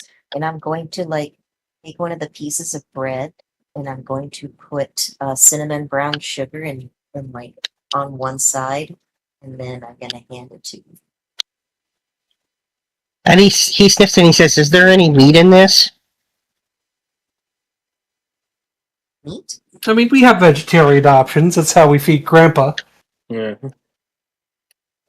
Well, there is protein. I don't know if you consider it meat, but there is animal products. And he says, "Okay." He says, my people can't eat meat." Okay. Well, do eggs count as meat to you? He says, "What's an egg?" Do you know what a chicken is? He says, "What's a chicken?" You know what a bird is? He says, "We've got birds in my world." Okay. Well, when they go through their cycle and they don't fertilize, but they lay an egg. Uh-huh. Is this making sense so far? He says, So- I think. Okay. So it's an animal product because it came from an animal, but it was never alive. He says, "You eat that?" Because protein is important to our bodies to help it grow and be healthy. He says, "Yuck." Also, they taste good. He says, "That can't be true." Well, take a bite and find out. Matter of Never know opinion. unless you try. You'll see him take a bite Mhm. and then violently throw up. I Yep. can Whoop. make Okay. something without animal product for him. He's It's got his yeah, touches. obviously. These are good touches. I got dried fruit, and I can just toast him up some regular, some raisin cinnamon journey bread, and put some jam I'm sure. on it. Somehow, I don't think he does. He's going to be comfortable with yogurt. Probably not. Well, I'm gonna make him a toasted peanut butter and jam sandwich with the cinnamon raisin journey bread Okay. made from fruits and nuts. He says, "I think I can eat that." Okay.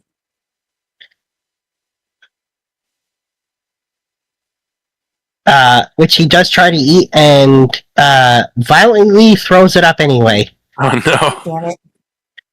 We just can't have any proteins at all. Wait, how?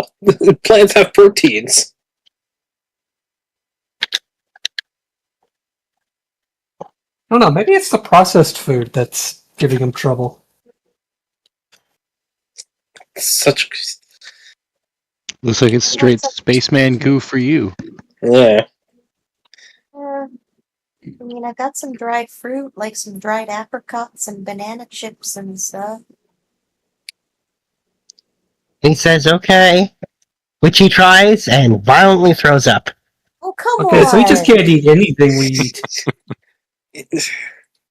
Sorry, little buddy. Yeah, Your system's just too delicate. He says, "Your foods are weird. Poisonous, maybe?" No. I mean, You, not maybe. It's just a You, fruit. maybe. This is a fruit from the tree. I think this tree over here grows them. I just took all the liquid out of it.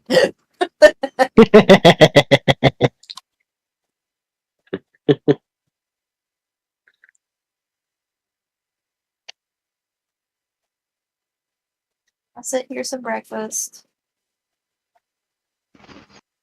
Wait, I get 2 breakfasts? Already? Are we rushing or something? No, I think we just have some leftovers now that are not palatable to our friend. Woo! Here's your second breakfast, halfling. Well, you want the halfling. Yep. Anyone's gonna eat it. Yep. Well, I mean, if you insist. Twist his arm.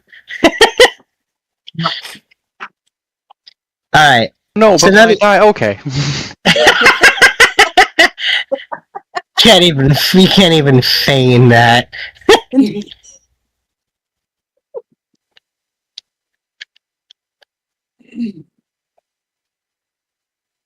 Well, there you go. There's breakfast.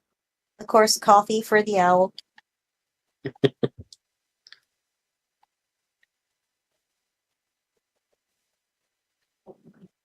Yep. Alright. So, now that you guys have eaten, and you weren't attacked, Olimar's still looking around. He says, "You sure you want to go to that thing?" Are you just afraid of everything? He says, "No." Yes. I think he's just afraid of a lot of things. He says, "I'm not afraid of my home. That's not scary." Well, okay, sometimes it's scary, but not that scary.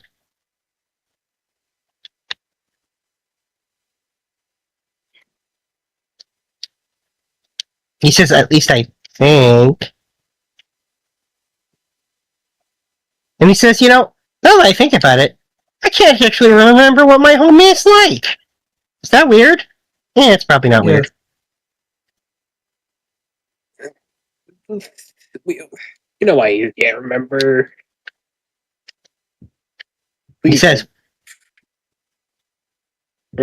"You know why I can't remember?"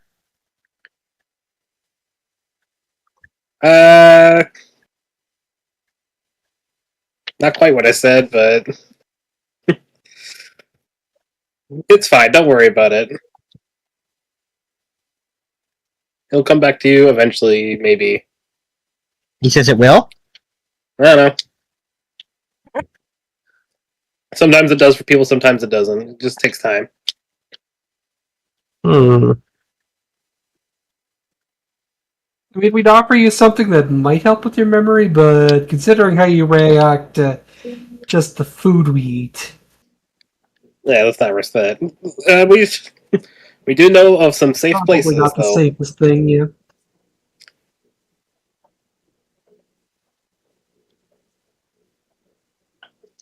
And he says, "Okay."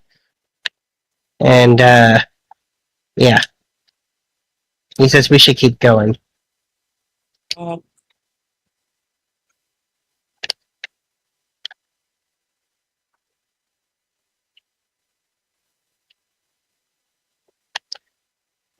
So yeah, you guys keep heading there, and around noon is when you reach the cylinder. High noon Wow, of the that's really nubbins. big, man. Yeah. I do like The that, integrity actually. of the cylinder is paramount. It has a perfectly unmarked, glossy metallic finish. Doesn't seem damaged or weathered or anything. No sign of rust. Just large metal object.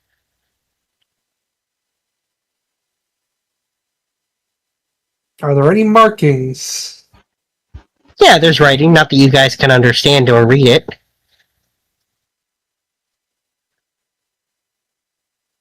I mean, some of us could. Alright, gang. Figure out how to make it valuable. Go.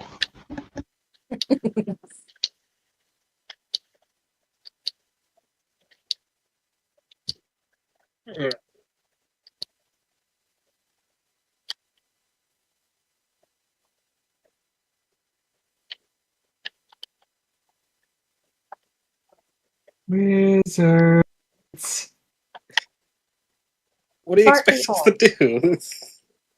I don't know, there appears to be some sort of markings on it that we can't read. Oh my god. I'll Do try the and thing read you it do then. where you read things. You know, I'll try and the read it. thing.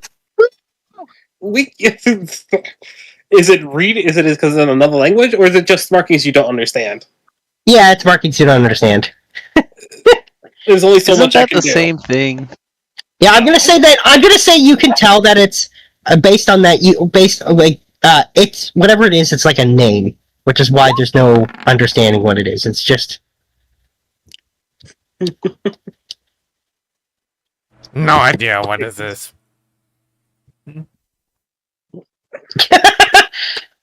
well, even if you got a nat 20, you still wouldn't know. But it's fitting that you got such a low roll. So it has a name. Okay. Not that you can read it, but Not that I can read it, but I can identify that it's probably a name. yes, I would say you can identify that it's definitely a name. Identify. If only we had some sort of spell for identifying things. That works on magic things. Is this a magic thing? Who Don't can know. say? Detect magic. There's only one way to find out. I guess. Well, I guess there's two ways to find out.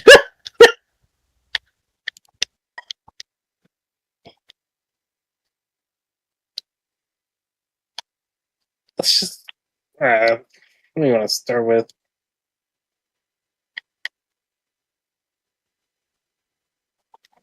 Alright, let's start with identifying.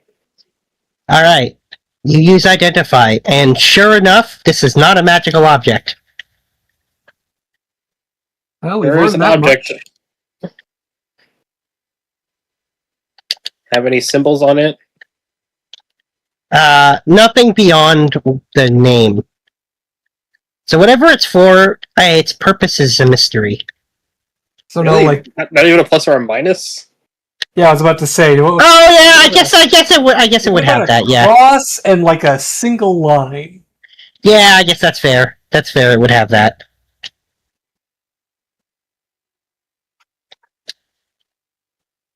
That's a very good point. I don't know. Magnets? One end says this end has a nubbins on it. The other Yeah, end says actually, this I end guess is flat. Yeah, I guess you guys are aware of what magnets are, so I suppose it has the symbols of a magnet. It's metal. Probably a giant magnet. Well, this side's positive and the other side's negative, so. It's not talking. How can you tell it's negative? Different type of negative. Grandpa never misses a chance. Never. I guess the more correct thing is that it's. No, we're not getting into magnetic stuff and all that science. But just go with positive, negative, or north and south. I don't know. So maybe it's like maybe it's like a marker. It's pointing the way somewhere. Well, we do need Good a idea. compass. It says- I don't think Go up. magnets point things. Unless the magnet's in a compass, I don't think it points at anything. Or does it? Well, what I mean is maybe it's like a. Is it on its side? Is it vertical? It is vertical, with the nubbins at the top. Well, Maybe it's pointing directly upward at something. does this place have a magnetic field? I look up and see if it's actually pointing at it. Oh yeah, that's a good point. You bought a compass, right? Yeah. Yeah, this place does not have a magnetic field.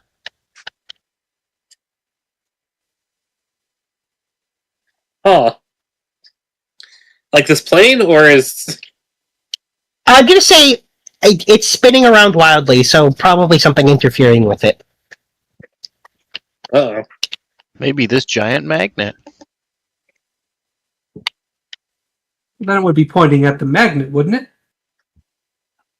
I don't know how magnets work. I'm an idiot. Magnets, how do How they do work? If it was giving off a strong enough one, yes, it would force it to point towards it. but it's not. It's spinning wildly, so it's not magnetic. But it has symbols like magnet. Actually, I'm going to say, specifically because she made a point of saying she was doing it, Sif, you watched a bunch of TV in Techtopia. This is true. I'm going to say, I mean, it doesn't exactly look like theirs, but I'm going to say you recognize it as something that can power something for sure. Oh, wait. Yeah, no. I saw like a advertisement Yeah. for something like this. Is that how you're gonna Theirs, say it was it? a crystal, but it was like it's like a brand name, I think.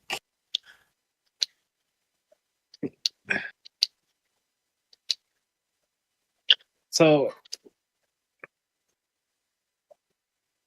the power Yeah, thing. like you touch like a wire or something to one end and something to the other end, and then it sort of kind of like a magic that goes in through. I never really understand. It's like lightning. I understand it's like lightning. So it has electricity runs through it, and I it don't see any powers storm clouds things. though. Okay, so lightning. It's electric. Okay, I'm not going to try and. I think we know what electricity is on some level, Yeah. even if we don't know how the battery. It's Yeah, everyone's aware of the danger of, like, certain spells that, zap the crap out of people. so they Okay, managed so to. I only learned that recently. That's for Sif, I was about to say. Sif is a. To be fair, I think I might have skipped that day. It's in high school. You say that a lot. Look, I skipped a lot of days in high school. Okay. Yep. He Okay, did. we have something that channels electricity to power things, and it's currently. Can I get an approximate height? Yeah, about 100 feet. So it's pretty tall. Huh. Maybe we should take a step back. 100-foot something that can channel electricity. We're standing right next to it.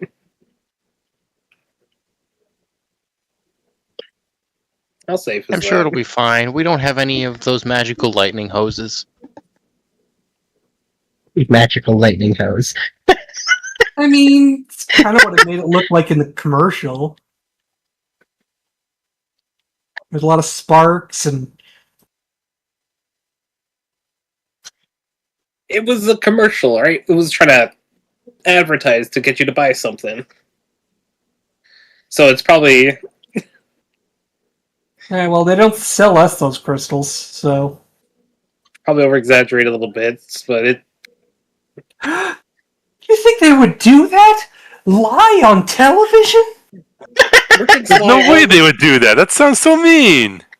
merchants lie all the time. Why would the merchants of Techtopia be different?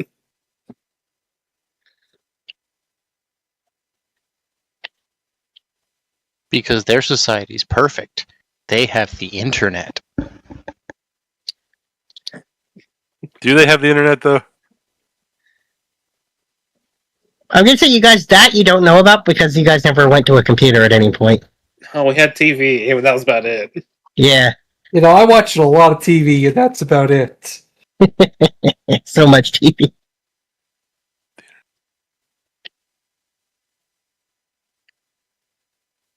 Anyways, we have a giant power thing that is 100 feet tall. I don't think we can do anything with that unless somebody has a way to move something that big or shrink it down.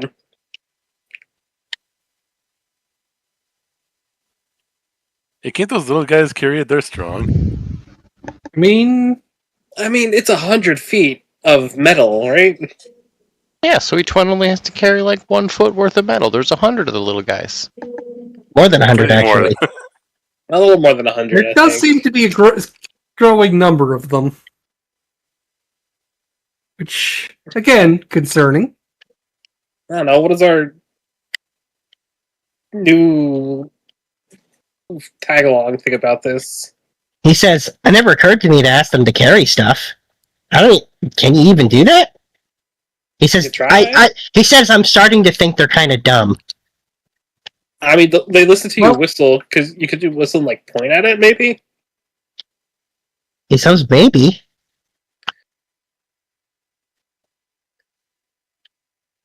Yeah, try, like, whistle and then point at the thing, and see if they, like, can follow that. He says, "That's a good idea." So that's exactly what he does. And they swarm around the thing and start digging underneath it. There's some level of a small intelligence, maybe? They can follow commands, it looks like. Yeah, and so as they start to dig around it, it topples over away from you guys, and then they swarm around it, and somehow they manage to pick it up. Oh, strong little buggers. Yeah, I told you that would work. So, you got a place to store little treasures like this? Or you just, like, carry this shit around? He said, "Well, I've never asked them to pick anything up before." He says, "I don't know what they're going to do. Normally when they pick stuff up, they disappear with it into the woods." So I was too afraid to go follow them. And sure enough, though, they do start like dragging it off into the woods. Well, there they go. That we should maybe find out where they're going. Sounds like a good Yeah, plan, man. let's be brave. Let's go see what they do. He says, Good "Are you idea, sure that's a horny good girl, idea?" Horny girl. He says, "You sure that's a good idea? We should wait here and they'll come back." Yeah, I don't want them to like try to eat it and then like electrocute themselves. Yeah, because I think those channel electricity. He says, "Okay." And like he'll follow you, but he's real nervous about it. He's Yeah, he real can do nervous this. about everything. Well, that is also a thing. He's a nervous little guy. Yep. All right. So yeah, he will follow you guys as you track the little guys into the woods, and they carry it for like 2 hours before they reach something. He's like, he's like, "My thing. What do you call it?" He says, "Why can't I remember what it's called? And how do I know it's mine?" And Well, I don't know. Touch it. he says, "What? Why would I do that?" Was it yours? It's your thing. He says, "I'm not sure that it is. That was what I thought, but I don't know what that is." Go with your gut instinct. Touch it. What does it look like? Something that would be yours. Look, I'm gonna save myself the description. It looks like a spaceship. It looks like. Does it look like Almar's original spaceship? Yes, it does. The dolphin. Nice. Come on, touch it. It's fine. He says, "I should touch it? You think it's Look, okay?" Just walk up and you do this. Uh-oh. Did Grandpa just touch it? Yeah, go I just think touch it. Grandpa just touched it. Oh, Grandpa just touched it. I think Grandpa's. This is the first time Grandpa's touched. Yes, Oh, this is in my fact, this is a chronicle when he did touch it. So, Grandpa, you have a vision of Olimar flying around in this thing, crashing on this planet, or what looks to be a planet, and then finding and encountering the little guys, and them saving his life. And then, yeah, that's the vision. Oh, these Look at guys the are dragon, lifesavers, man. Yep. Yeah. So, and then you get you get this. I'm just gonna add something to the thing. There. I just add.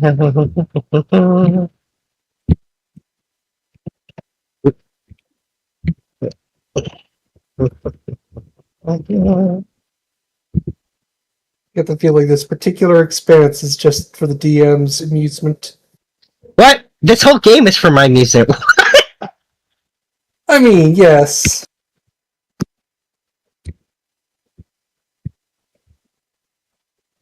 You're definitely having a lot of fun with this. Oh, you don't say. To be fair, I generally have fun on a weekly basis with this, but yes, this one in particular is It's a fond one for me.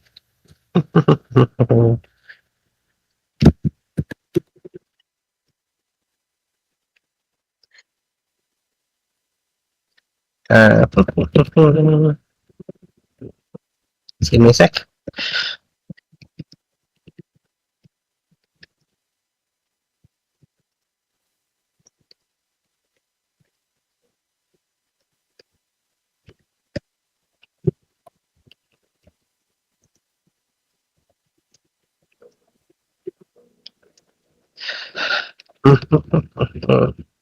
Alrighty, there we go. This is what you get. Unlike everyone else who got an active thing, this is a passive thing that Grandpa gets. This is what you got. Yeah.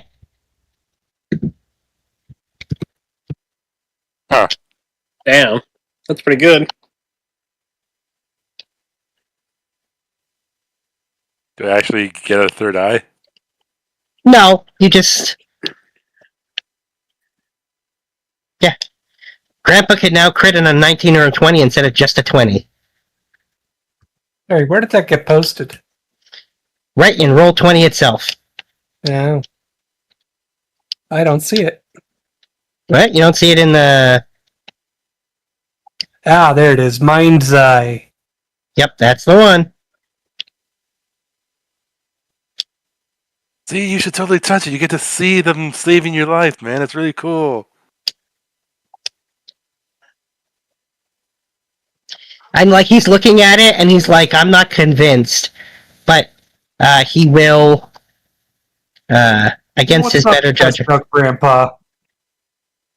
Well, he doesn't seem particularly afraid of Grandpa. Actually, you can tell that he has some level of pity for Grandpa. Because he thinks he's we've like all got his some friend. level of pity for Grandpa. Well, and specifically, he thinks of Grandpa like he's reminded of his friend's grandma who sent him the same thing every day for 3 years because he thought it was like... Yeah. Every day was his birthday. Yep. So, but he will hesitantly reach out and touch it. And then pass out. Oh, there it goes. Yep. Not the strongest of constitutions, our little buddy. Then again, that also happened to the orc, so... I think it just happens every time. I don't know. A couple people haven't passed out. I didn't. I mean, it's not your history that you're remembering.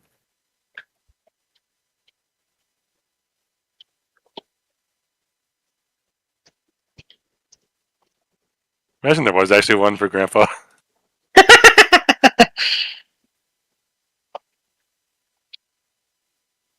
That was the other ending, the alternate ending to the Expanse of Forgetfulness. Grandpa touches the anchor. Anyway, so yeah, eventually he does stir and wake up, and he says, I remember everything. I'm not from here. And my home's really far away. And he says, why did I forget it? That's weird. Oh, you were swallowed by a giant space dragon. And he's like, a what? And then he says, I was eaten, and he passes out. Gonna be the whole day with this.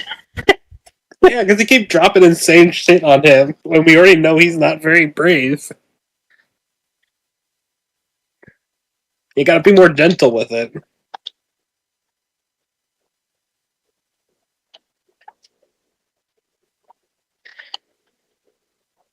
But then, yeah, he stirs and wakes up again, and he says, what was I doing? And he says, I remember everything.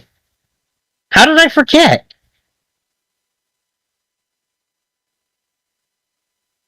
You might want to sit down for this. He'll sit down. We are travelers.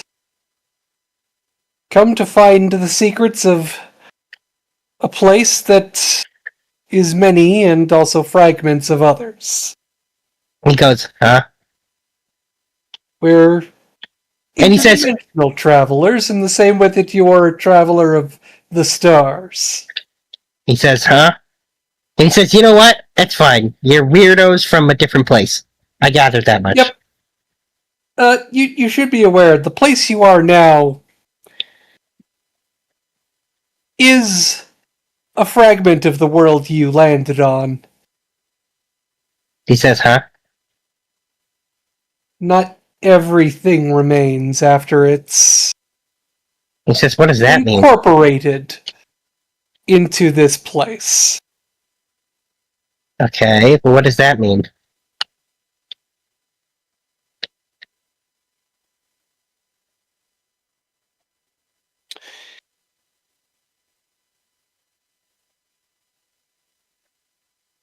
There is an interdimensional cosmic void dragon that devours worlds. We are currently within it. And he says, I was eaten, and then he passes out again. Oh my god. Hey, what up? I'm out. I see See if that he we are remembers this. absolutely Am I gonna have to start fresh every time? Eventually he stirs and he says, I had a terrible nightmare that I was told I was eaten. Thank God. And then he... Yes. And like this, and you could see him stealing himself, and he just barely manages not to pass out. Yeah. Okay, so Third he's time's just decided that this is. Well, let's just let him cope.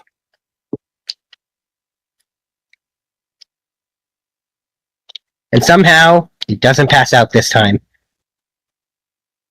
Alright. Yeah.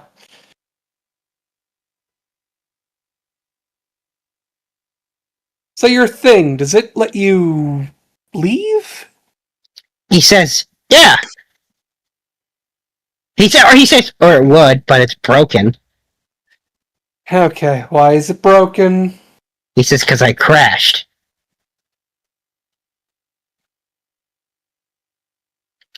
How do you know how to fix it? He says, "No, but it does if I can get all the pieces." And how Okay. many pieces are there? He says, "That's a good question. I don't actually know." I am going to Okay. continue. So as soon as you say that, he passes out. God damn it. You Okay. know what? Let's Group get him to a huddle, group comfortable huddle. place. Group Sorry, huddle, say that. everybody. Alright. Alright, what's up? Is it worth our time to help him fix his void ship?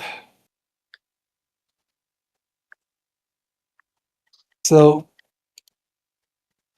or do we just leave him here to his own devices and get the hell out of here? If we leave him here, he's definitely getting eaten. We could just like help him out. At least Yeah. let's go safe yeah, for he playing does because we're already seem to going be somewhere. Surprisingly vulnerable. Yeah, no, that's I'm pretty sure most people are that vulnerable. Maybe not as fainty, but definitely that vulnerable.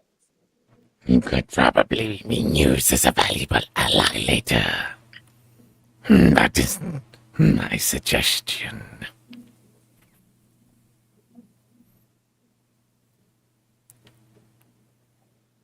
He can still get into places where we can't.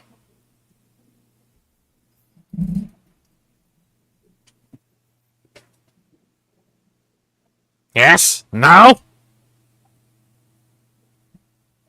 We could help him for now. We could at least get him off this plane And hopefully he'll stop if he fading. wants to. If he wants to leave.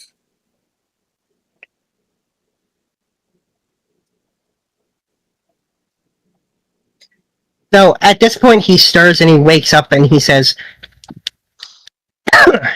"Don't threaten me like that."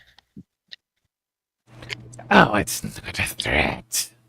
Not at all. The Rocket Ah. kid gloves with this one. He's not very strong. Please be gentler. I'm pretty sure he'll die if we frown at him hard enough. Okay, you little insect. You. We've decided we will help you find major missing pieces. How does that sound? And Zaraka gives like a really, really huge grin. Trying to grin at least. Oh, that's disconcerting. That's just a lot of teeth. That's a lot of teeth. You can see him wobble on his feet, but he manages to stay upright, and he says, "Can I even go home anymore?" Well, You can leave this plane. You can go to a different, safer plane. And then he turns to Nathan and he says, "You said something about showing me how to get somewhere else, right? That's not here? That doesn't have these giant things? Wait, does the place you wanted to go have giant things that are going to eat me?"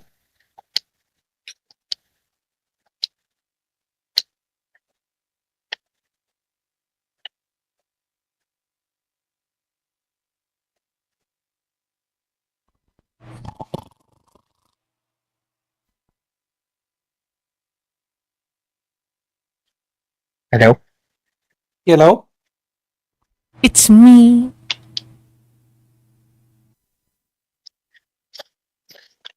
So, Good. alright. This ship of yours. Is it faster than walking, and can we all take it? He says it is, but it only goes up. Literally just up? He says, well, up and away. Can't really do horizontal travel that well. He says, not that I don't think, at least not here. Too heavy. Okay. Okay. Also, when you look at it, it looks like it barely fits just him. Okay. So we could A, try to fix your ship. Can I even, Me? like, at this point, he's kind of figured it out. He says, but I don't have anywhere to go anymore, right? At least not where you can get to with this. However, we know some friends who are really, really big into technology. Can we roll this thing onto the back of one of our carts and take it with us? I'm gonna say, you could fit it in the big one, just barely. You know, we'll shift some stuff about. Sorry, God Corner's gonna have to get dismantled for a bit. First of all, you don't sound sorry. Second of all, Yeah, you're right, I'm not. it's in the corner. It's fine.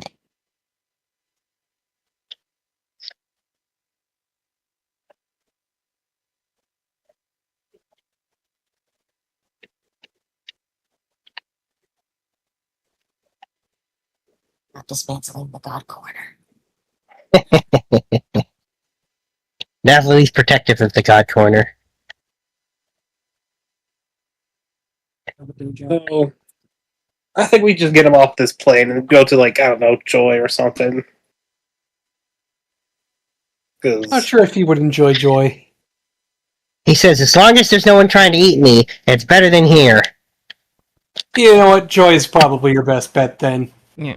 Oh, you They're all may, vegetarians. you may be the size of an insect, but I'll do my best.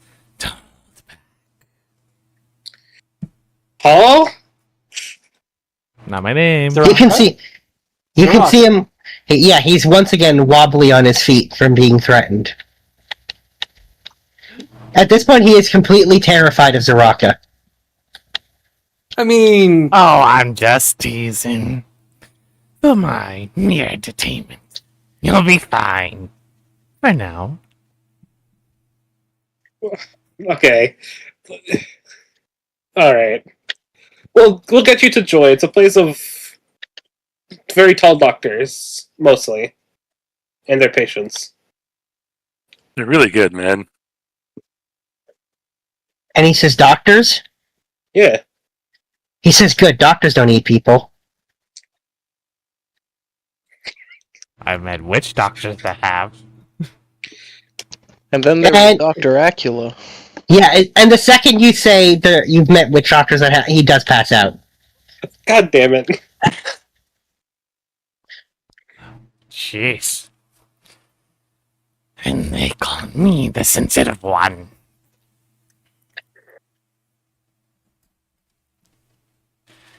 Let's find this one. A little comfy place to sleep in.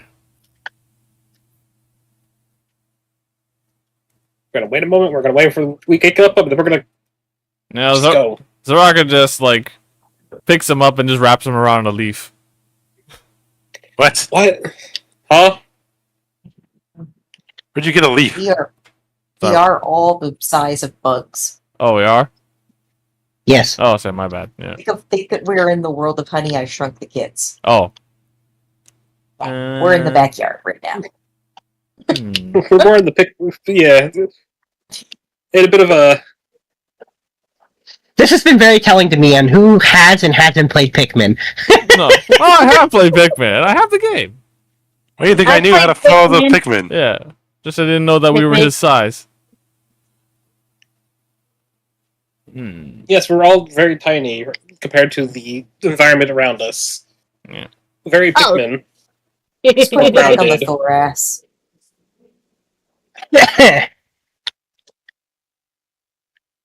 Anyways, we should make towards Joy when he wakes up, so we don't continue to waste time Overstimulate him. and overstimulate him, please. It's bad enough. I'm sorry, I couldn't help it. But okay. It is kind of funny. I know it's kind of funny to you guys, but let's a little bit. we need to get moving, and we can't have him passing out every 2 seconds. I don't think it was every 2 seconds, man. Make better time if we just put him in the cart. Can we put Maybe, him in probably. the ship and then in the cart? The ship's too big and too heavy. Is it? I mean, Looney said we could put the ship in the cart. The big one, just barely. So we can put him in his ship and then put the ship with him in it in the cart. And a hole in the bottom of the sea. If you can figure that out, go ahead. If you can figure out the logistics of that, go ahead and do it. It'll get moving eventually, you know?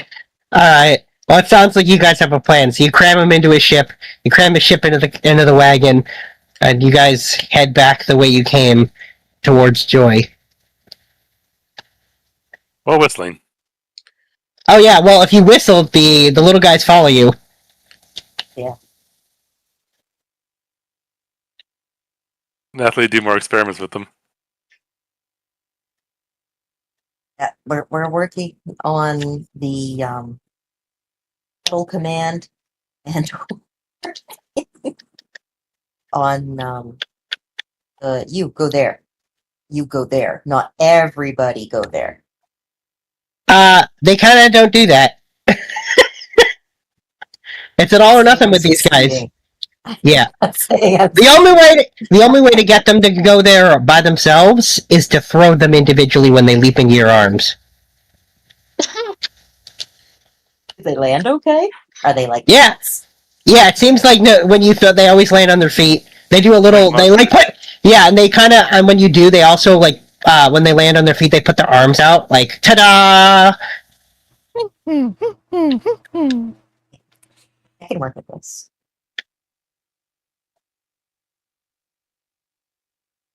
Also, Looney, remind me, how many Pikmin are there? Are you like doing only Pikmin 1, or are you doing it the whole series? There's One just raw over. Pikmin mixed in with them somewhere. Looney? No, there's just the red, blue, and the yellow ones. Oh, okay, so the Pikmin 1 then. Okay. There's a rock one too in there somewhere. Yeah, there's No, a rock I and a specifically purple said one. I specifically said it was a red one, not a rock one. It didn't just turn into a red one? No, it was A the seed reason thing. why it was discolored is because if anyone who's played Pikmin knows, if you leave one all by itself off in the middle of nowhere, it goes all gray and whimpers and whines. Oh, wow. And gets eaten. Usually. Yeah. Anyway. Alright, let's Yes. get going. Let's carry this one. You know what? I'll carry him on my back. Yes. No. All right. Yeah. I mean, why not? Yeah. You've got a high strength stat. One of the highest. Unlike the barbarian you built, Looney. Mm-hmm. That was for a one shot. You stuffed Paul with it. Oh yeah. Look, I once played a game where I had a barbarian with a circlet of intelligence, which made them the smartest person in the party. Which should tell you just how high the average intelligence was in this party. Oh, well, they're referring to I made a bunch of one-shot characters for something, and one of them was a barbarian that had really bad strength. Yeah, I played him yesterday. Wait, yesterday? Yep. I decided to borrow that character for a one-shot. Oh. Oh, I guess I did give her the sheet for it, like, ages ago. Yep, you did. She still has it. Hey, look, sometimes for a one-shot you can play a character that's bad with the stats, it's fine. It's a one-shot, doesn't matter. Yeah. I mean, Anyway. in suboptimal character design. Anyways, yep. I hoist them up. Alright then, you guys... Let's get going. Followed by the little guys who are, unless anyone else whistles, more recently they're just following Grandpa. Oh, they're following Nathalie. Oh, right, yeah, you were experimenting more, but yeah. You find that they move as a group, or at least by colors if you can manage to get them to organize themselves by color. But never individually unless you throw them in, they do their little acrobatic. Ta-da!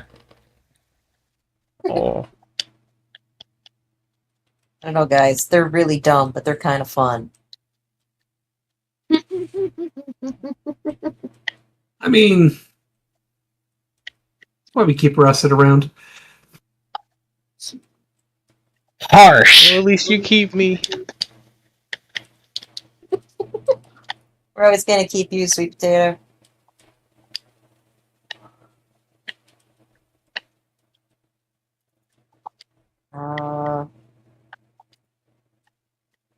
Wonder if I could teach him how to date.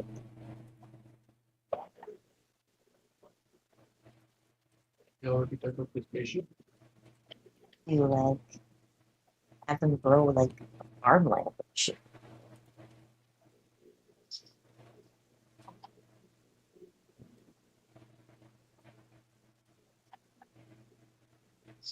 Anyway, so Teach him how to date. yeah, so as you guys are leaving, once you're like half a day out from getting back to Joy, and so it's just as evening's rolling around, naturally you hear it first, but then you all hear it, kind of the sound of like a propeller blade spinning. Oh, is it? Is it who I think it is? Oh, more like what? Let's wait and find out. Guys, I hear Granny's house. And then I'm gonna say, as you say that, Nathalie, you see it first. Flying towards you is the world's hugest onion with a propeller blade at the top. God damn it. Okay, well, that's not who I thought it was. It's a Does it shifty actually look like an onion? It does. It does. Only the colors are shifty, swirly, rainbowy. Kind of looks like the outer layer is covered in liquid of like rainbow colored that's always moving around. Hey, I wonder how many layers that onion has. Onions have layers. Cakes have layers. Thank you. Oh, that's a thing. Is this a friendly flying onion? Do we know? How would you know? It's just an onion. I read about this somewhere. I'm pretty sure it turns into a pumpkin at midnight. Bippity boppity boo. And as it gets closer, it just kind of flies around in the air around your second cart, the larger one.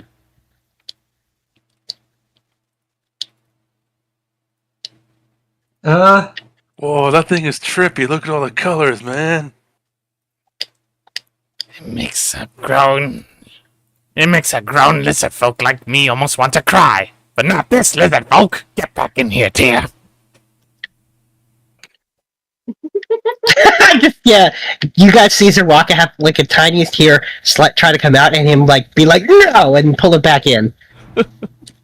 I hope you get that reference. Oh, I do. Cloudy with a chance of meatballs. Of course, I get it. Don't worry, Paul. I get you.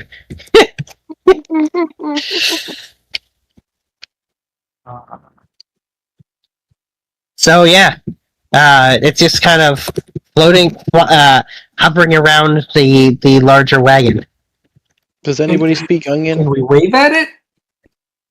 I think it meant I'll to be wave at it. eaten, not to talk to. Just how close following to the us? ground? It's probably hovering about like if Nathalie was standing on top of the second wagon and she jumped, she could probably just graze it with her hand.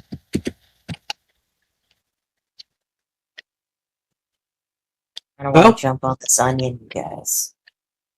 Go for it. It'll be fun. And I will say that the onion itself is probably about twice the size of the large wagon, so it's very large for an onion. Well, this is new.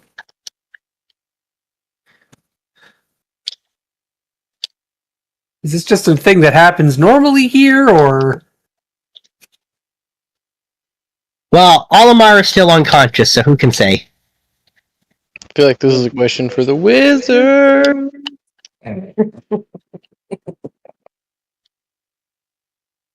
It's an onion, and it's flying, and it's following us. It's really Okay, pretty. can we like It is a problem for the wizards. can we wave at it? Can we? I'm already waving at it.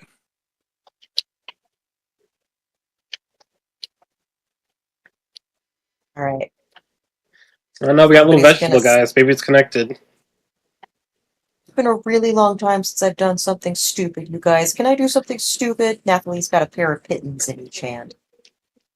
A pair of what? Oh, the pythons.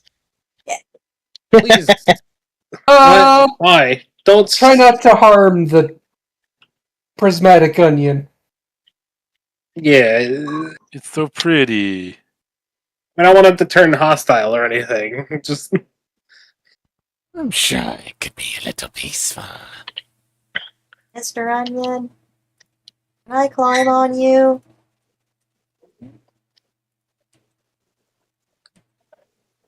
As you say that, three, for lack of a better word, feet pop out of it. They're like long sticks, spaced equidistantly around, and it lands just around, like on top of and around the large wagon.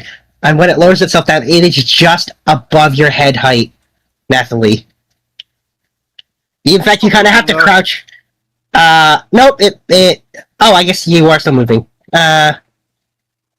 we can stop, I guess. It's gonna keep following us regardless. You actually kind of have to crouch just a little bit so it doesn't bonk you on the head.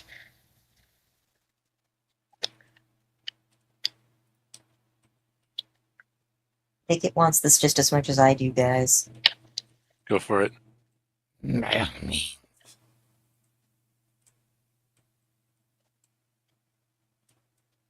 I walk up to it. All right. I grab onto it and I start climbing up it. All right. You climb on top of the onion. Yeah. What's it like Doesn't up smell- there? Doesn't smell like an onion though. What does it smell like? Doesn't smell like anything actually. So it doesn't smell like plant life either? No, it really doesn't smell like anything. So at this point, I know you're not an onion. So what are you? You get no response.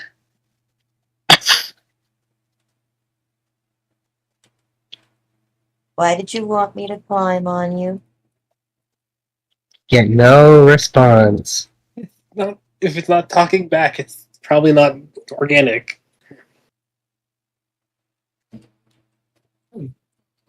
I want you to open up for me and let me inside.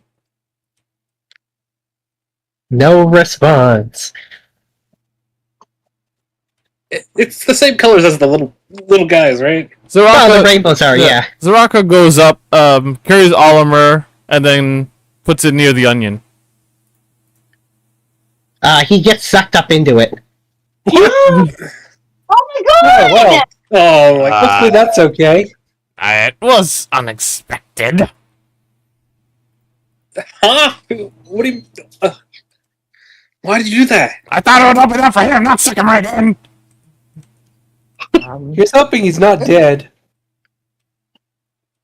And we stare at it. After, like, 20 seconds, he gets shot out of the top and lands next to Zaraka. There's now a leaf growing out of his head. Oh no. God. Oh no. Why don't we just Plant now, man?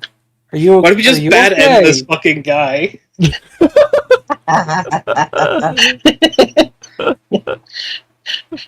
Are you okay? Is he awake? No, he's unconscious. Okay, we're get some smelling salts up in here. Yes, I'm sure we could find that around here.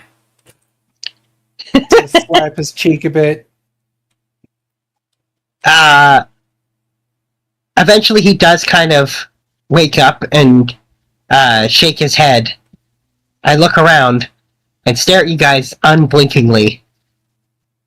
Fucking god. I'm gonna try whistling.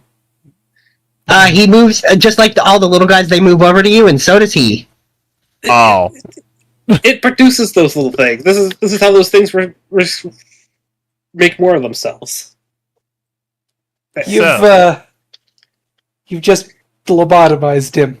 You turned them The into- ship did. I thought the ship would, react to him. Not suck him It in. did. It did. Why It not? did. It turned him into one of the little guys.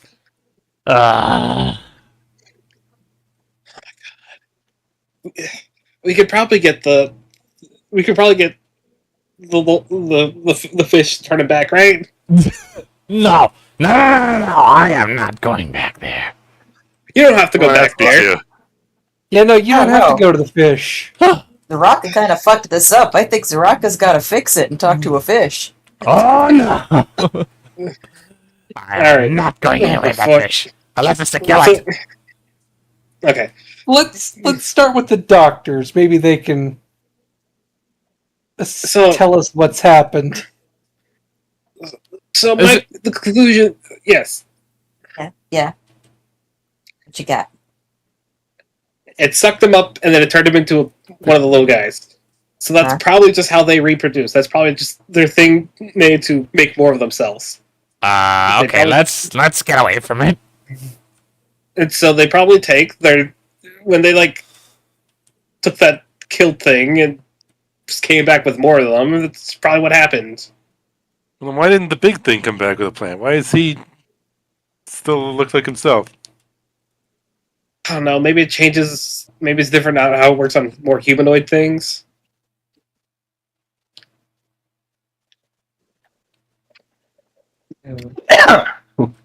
Rather not experiment with that. I'd rather we just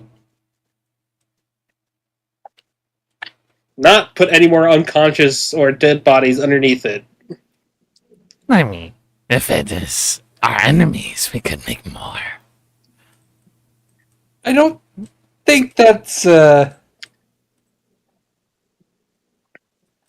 No, I think that's horrifying. I think we should absolutely not do that. But we could create our own private army. They're not a very good army. They're not the smartest things. Well, then peasants. They could carry our luggage.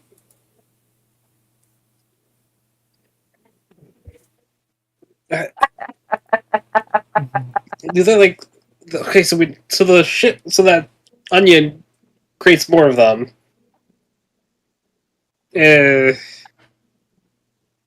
Let's find more dead If we- things.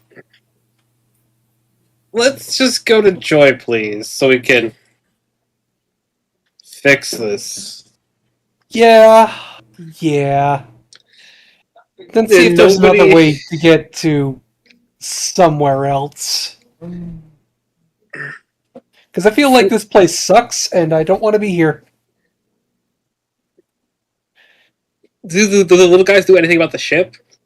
Or the onion that's behind us? Yeah, so as you guys are standing there, they all kind of move underneath it and get sucked up into it, including Olimar.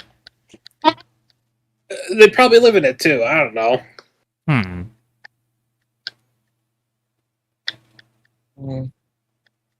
Well, is it just following us though? Yep. Okay. I don't like this, guys. Just don't put an unconscious person underneath it. Alright. So the way what that's- happens when we sleep? Alright, I'll put a dead one.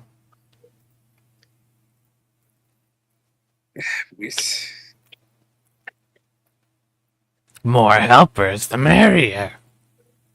We will have our watches, so even if it tries to do something, we could stop it. Yeah, like we're stopping this from happening right now. Anyways, What we were they still have supposed to do? distance We didn't to go. expect Let's that. go. Let's just go. Let's just not worry about it. Hey, kind of worrying about. Continue to worry about it then. There's nothing we can really do about it. What's done is done. And You we just gotta let your need to worries fix it. go, Nathalie, you know? Now you be peaceful. We could probably fix Olimar and the Plane of Joy. I mean, if there's a place I can fix them, it's probably one of them. Alright, you guys, you return to Joy. You will need to have a rest before you get there, though. I'll keep a close eye on it as we go. The onion. Okay. And when you guys eventually you stop for a rest, it just lands next to your wagons. Mm-hmm. But otherwise does nothing. Oh, and by the way, Nathalie, now that it's filled with the little guys, it does smell like plants. Hey, So it's like their home, but also how they make more of themselves. it's like the queen and the anthill at the same time. With Okay. its plants. It smells like life and earth and chlorophyll. So it smells wonderful. Okay, let's rest, and then I'll keep an eye on it first.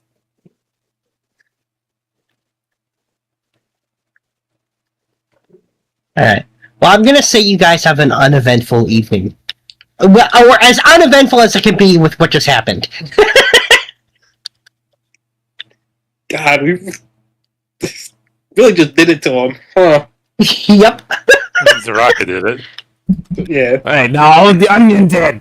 I thought it would help him some sort. I don't know Or enough about at these games to know if this is a thing we can fix. We have there's the magic fish that can transmute people's physical appearance, so maybe. I will feel it.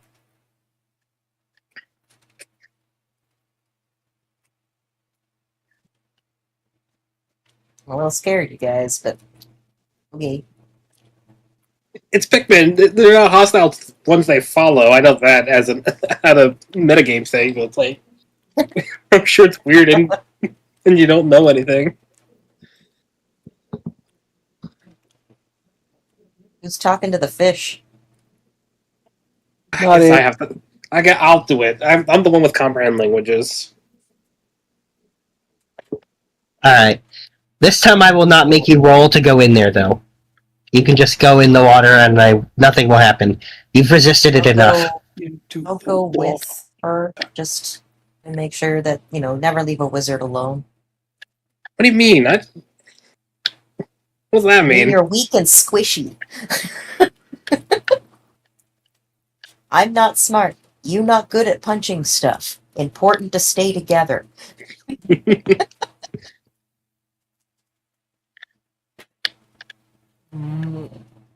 Cool. So we're back at the fish. Yes. Fish. Wait, has Nathalie been in the water yet? Oh yeah. Oh yeah, you did go. Yeah. Okay. Because I was gonna say, if you hadn't been in there once, I was gonna make you roll, but you've been in there, so Oh yeah. you don't need to.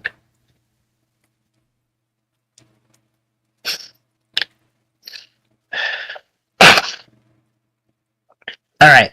So yeah, sure enough, he is there when you go and swim down. He's right at the end, just like last time, and the time before, and the time before. Yep.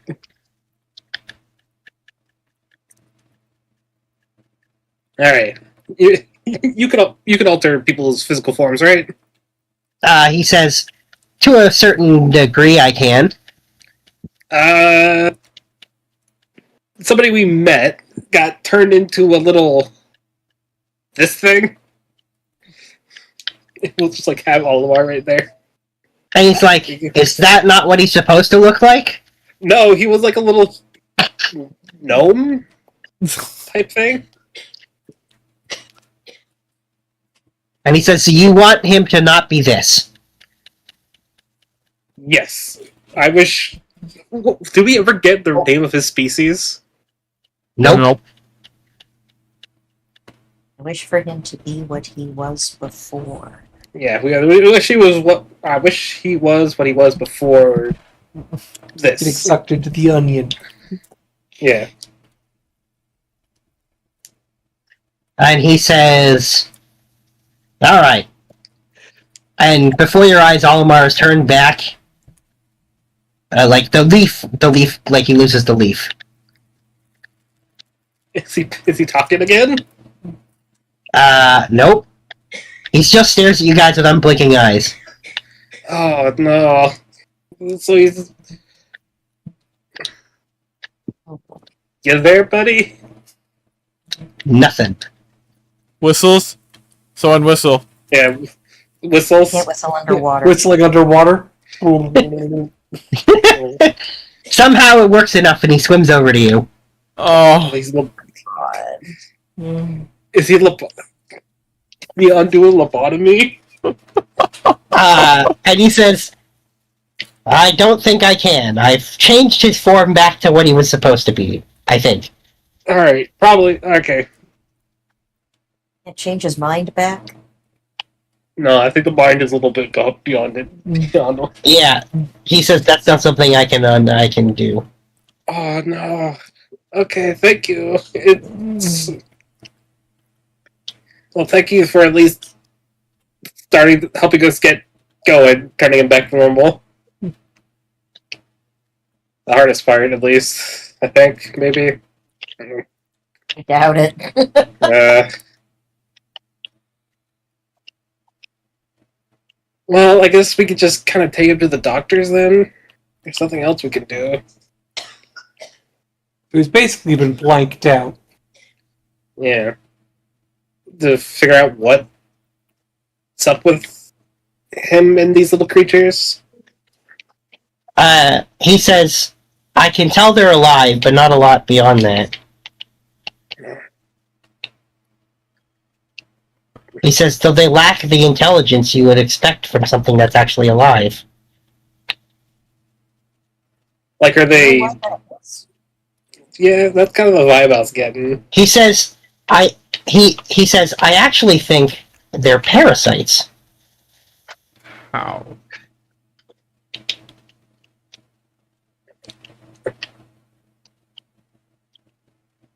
Okay. Okay. So he says, there's something in between animal and plant. The mushroom. He says, kind of like that, but not quite. They're very weird. Yeah, okay. But they're intelligent enough to follow whistling, and commands based off whistling. He says, that I don't understand.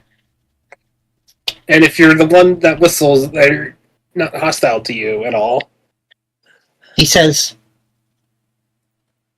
he says, very strange. They're not self-aware or sentient, and yet they act it in that when someone whistles, sort of. Who knows? Alright, let's This will work. This will start. Well, see what else we can do then. And thank you for at least turning him physically back to normal. Yeah. He tells you, he can do at most one more thing before he'll have to move on. Mm-hmm. So if you need his help again, make sure you really need it. We will. Yeah, I think we're only getting one more out of them. Only one more is fine. We'll come back if something catastrophic happens. He also tells you that if he does have to move on, the water here will lose its properties. Ooh. Well, yeah, let's really make sure it's important.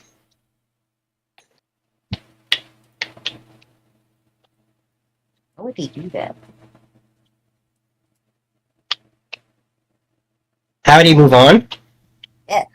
You ask him? Goal. He says, I don't understand anything that's going on right now. Do you have Deidre ask him?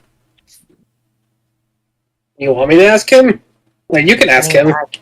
He understands common. You just won't be able to understand his response unless I tell you. That's true, actually. How does the goldfish escape his bowl? And he says, I am fully capable of walking as your friend was when he was like me. There you go.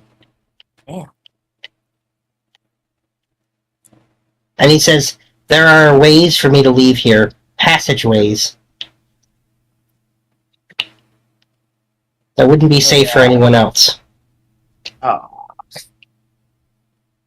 Yeah. Thought we found the back rooms for a second.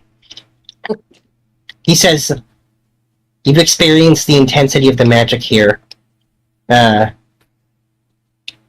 It's worse there. And it's not from me, it's from something else. And he says the thing we're within. Yep. Am I allowed to ask him to do me a favor that's not a wish? He says if I can grant it without using any of my power, I will. Absolutely. Nathalie grabs one of her rainbow weed book out of her pants. Can you, like, touch this for me?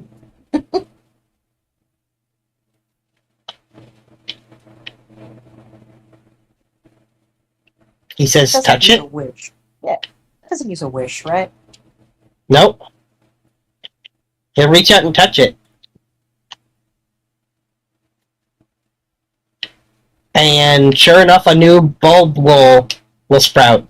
And for some reason, the bulb is covered in scales. Fish scales. That makes sense. Huh. That's the one. I'm hoping for wish bulbs, guys. Yeah, no, you didn't get a wish bulb, you got a fish bulb. Yeah. I knew what you were hoping for. Come on. It's so obvious.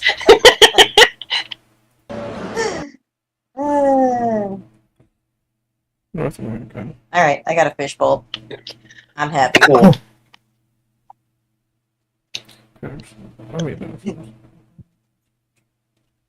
What it does, who can say? All right, let's head on.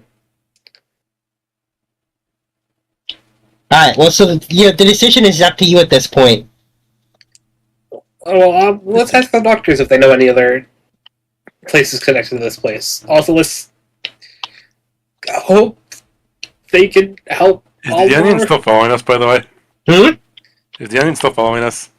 No, it's stopped. It's hovering around Olimar, who is now no longer Pikmin-y.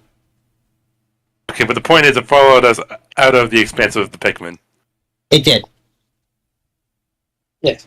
Let's go ask the doctors about stuff like other expanses and Almar.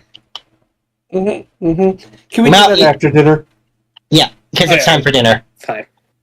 It is.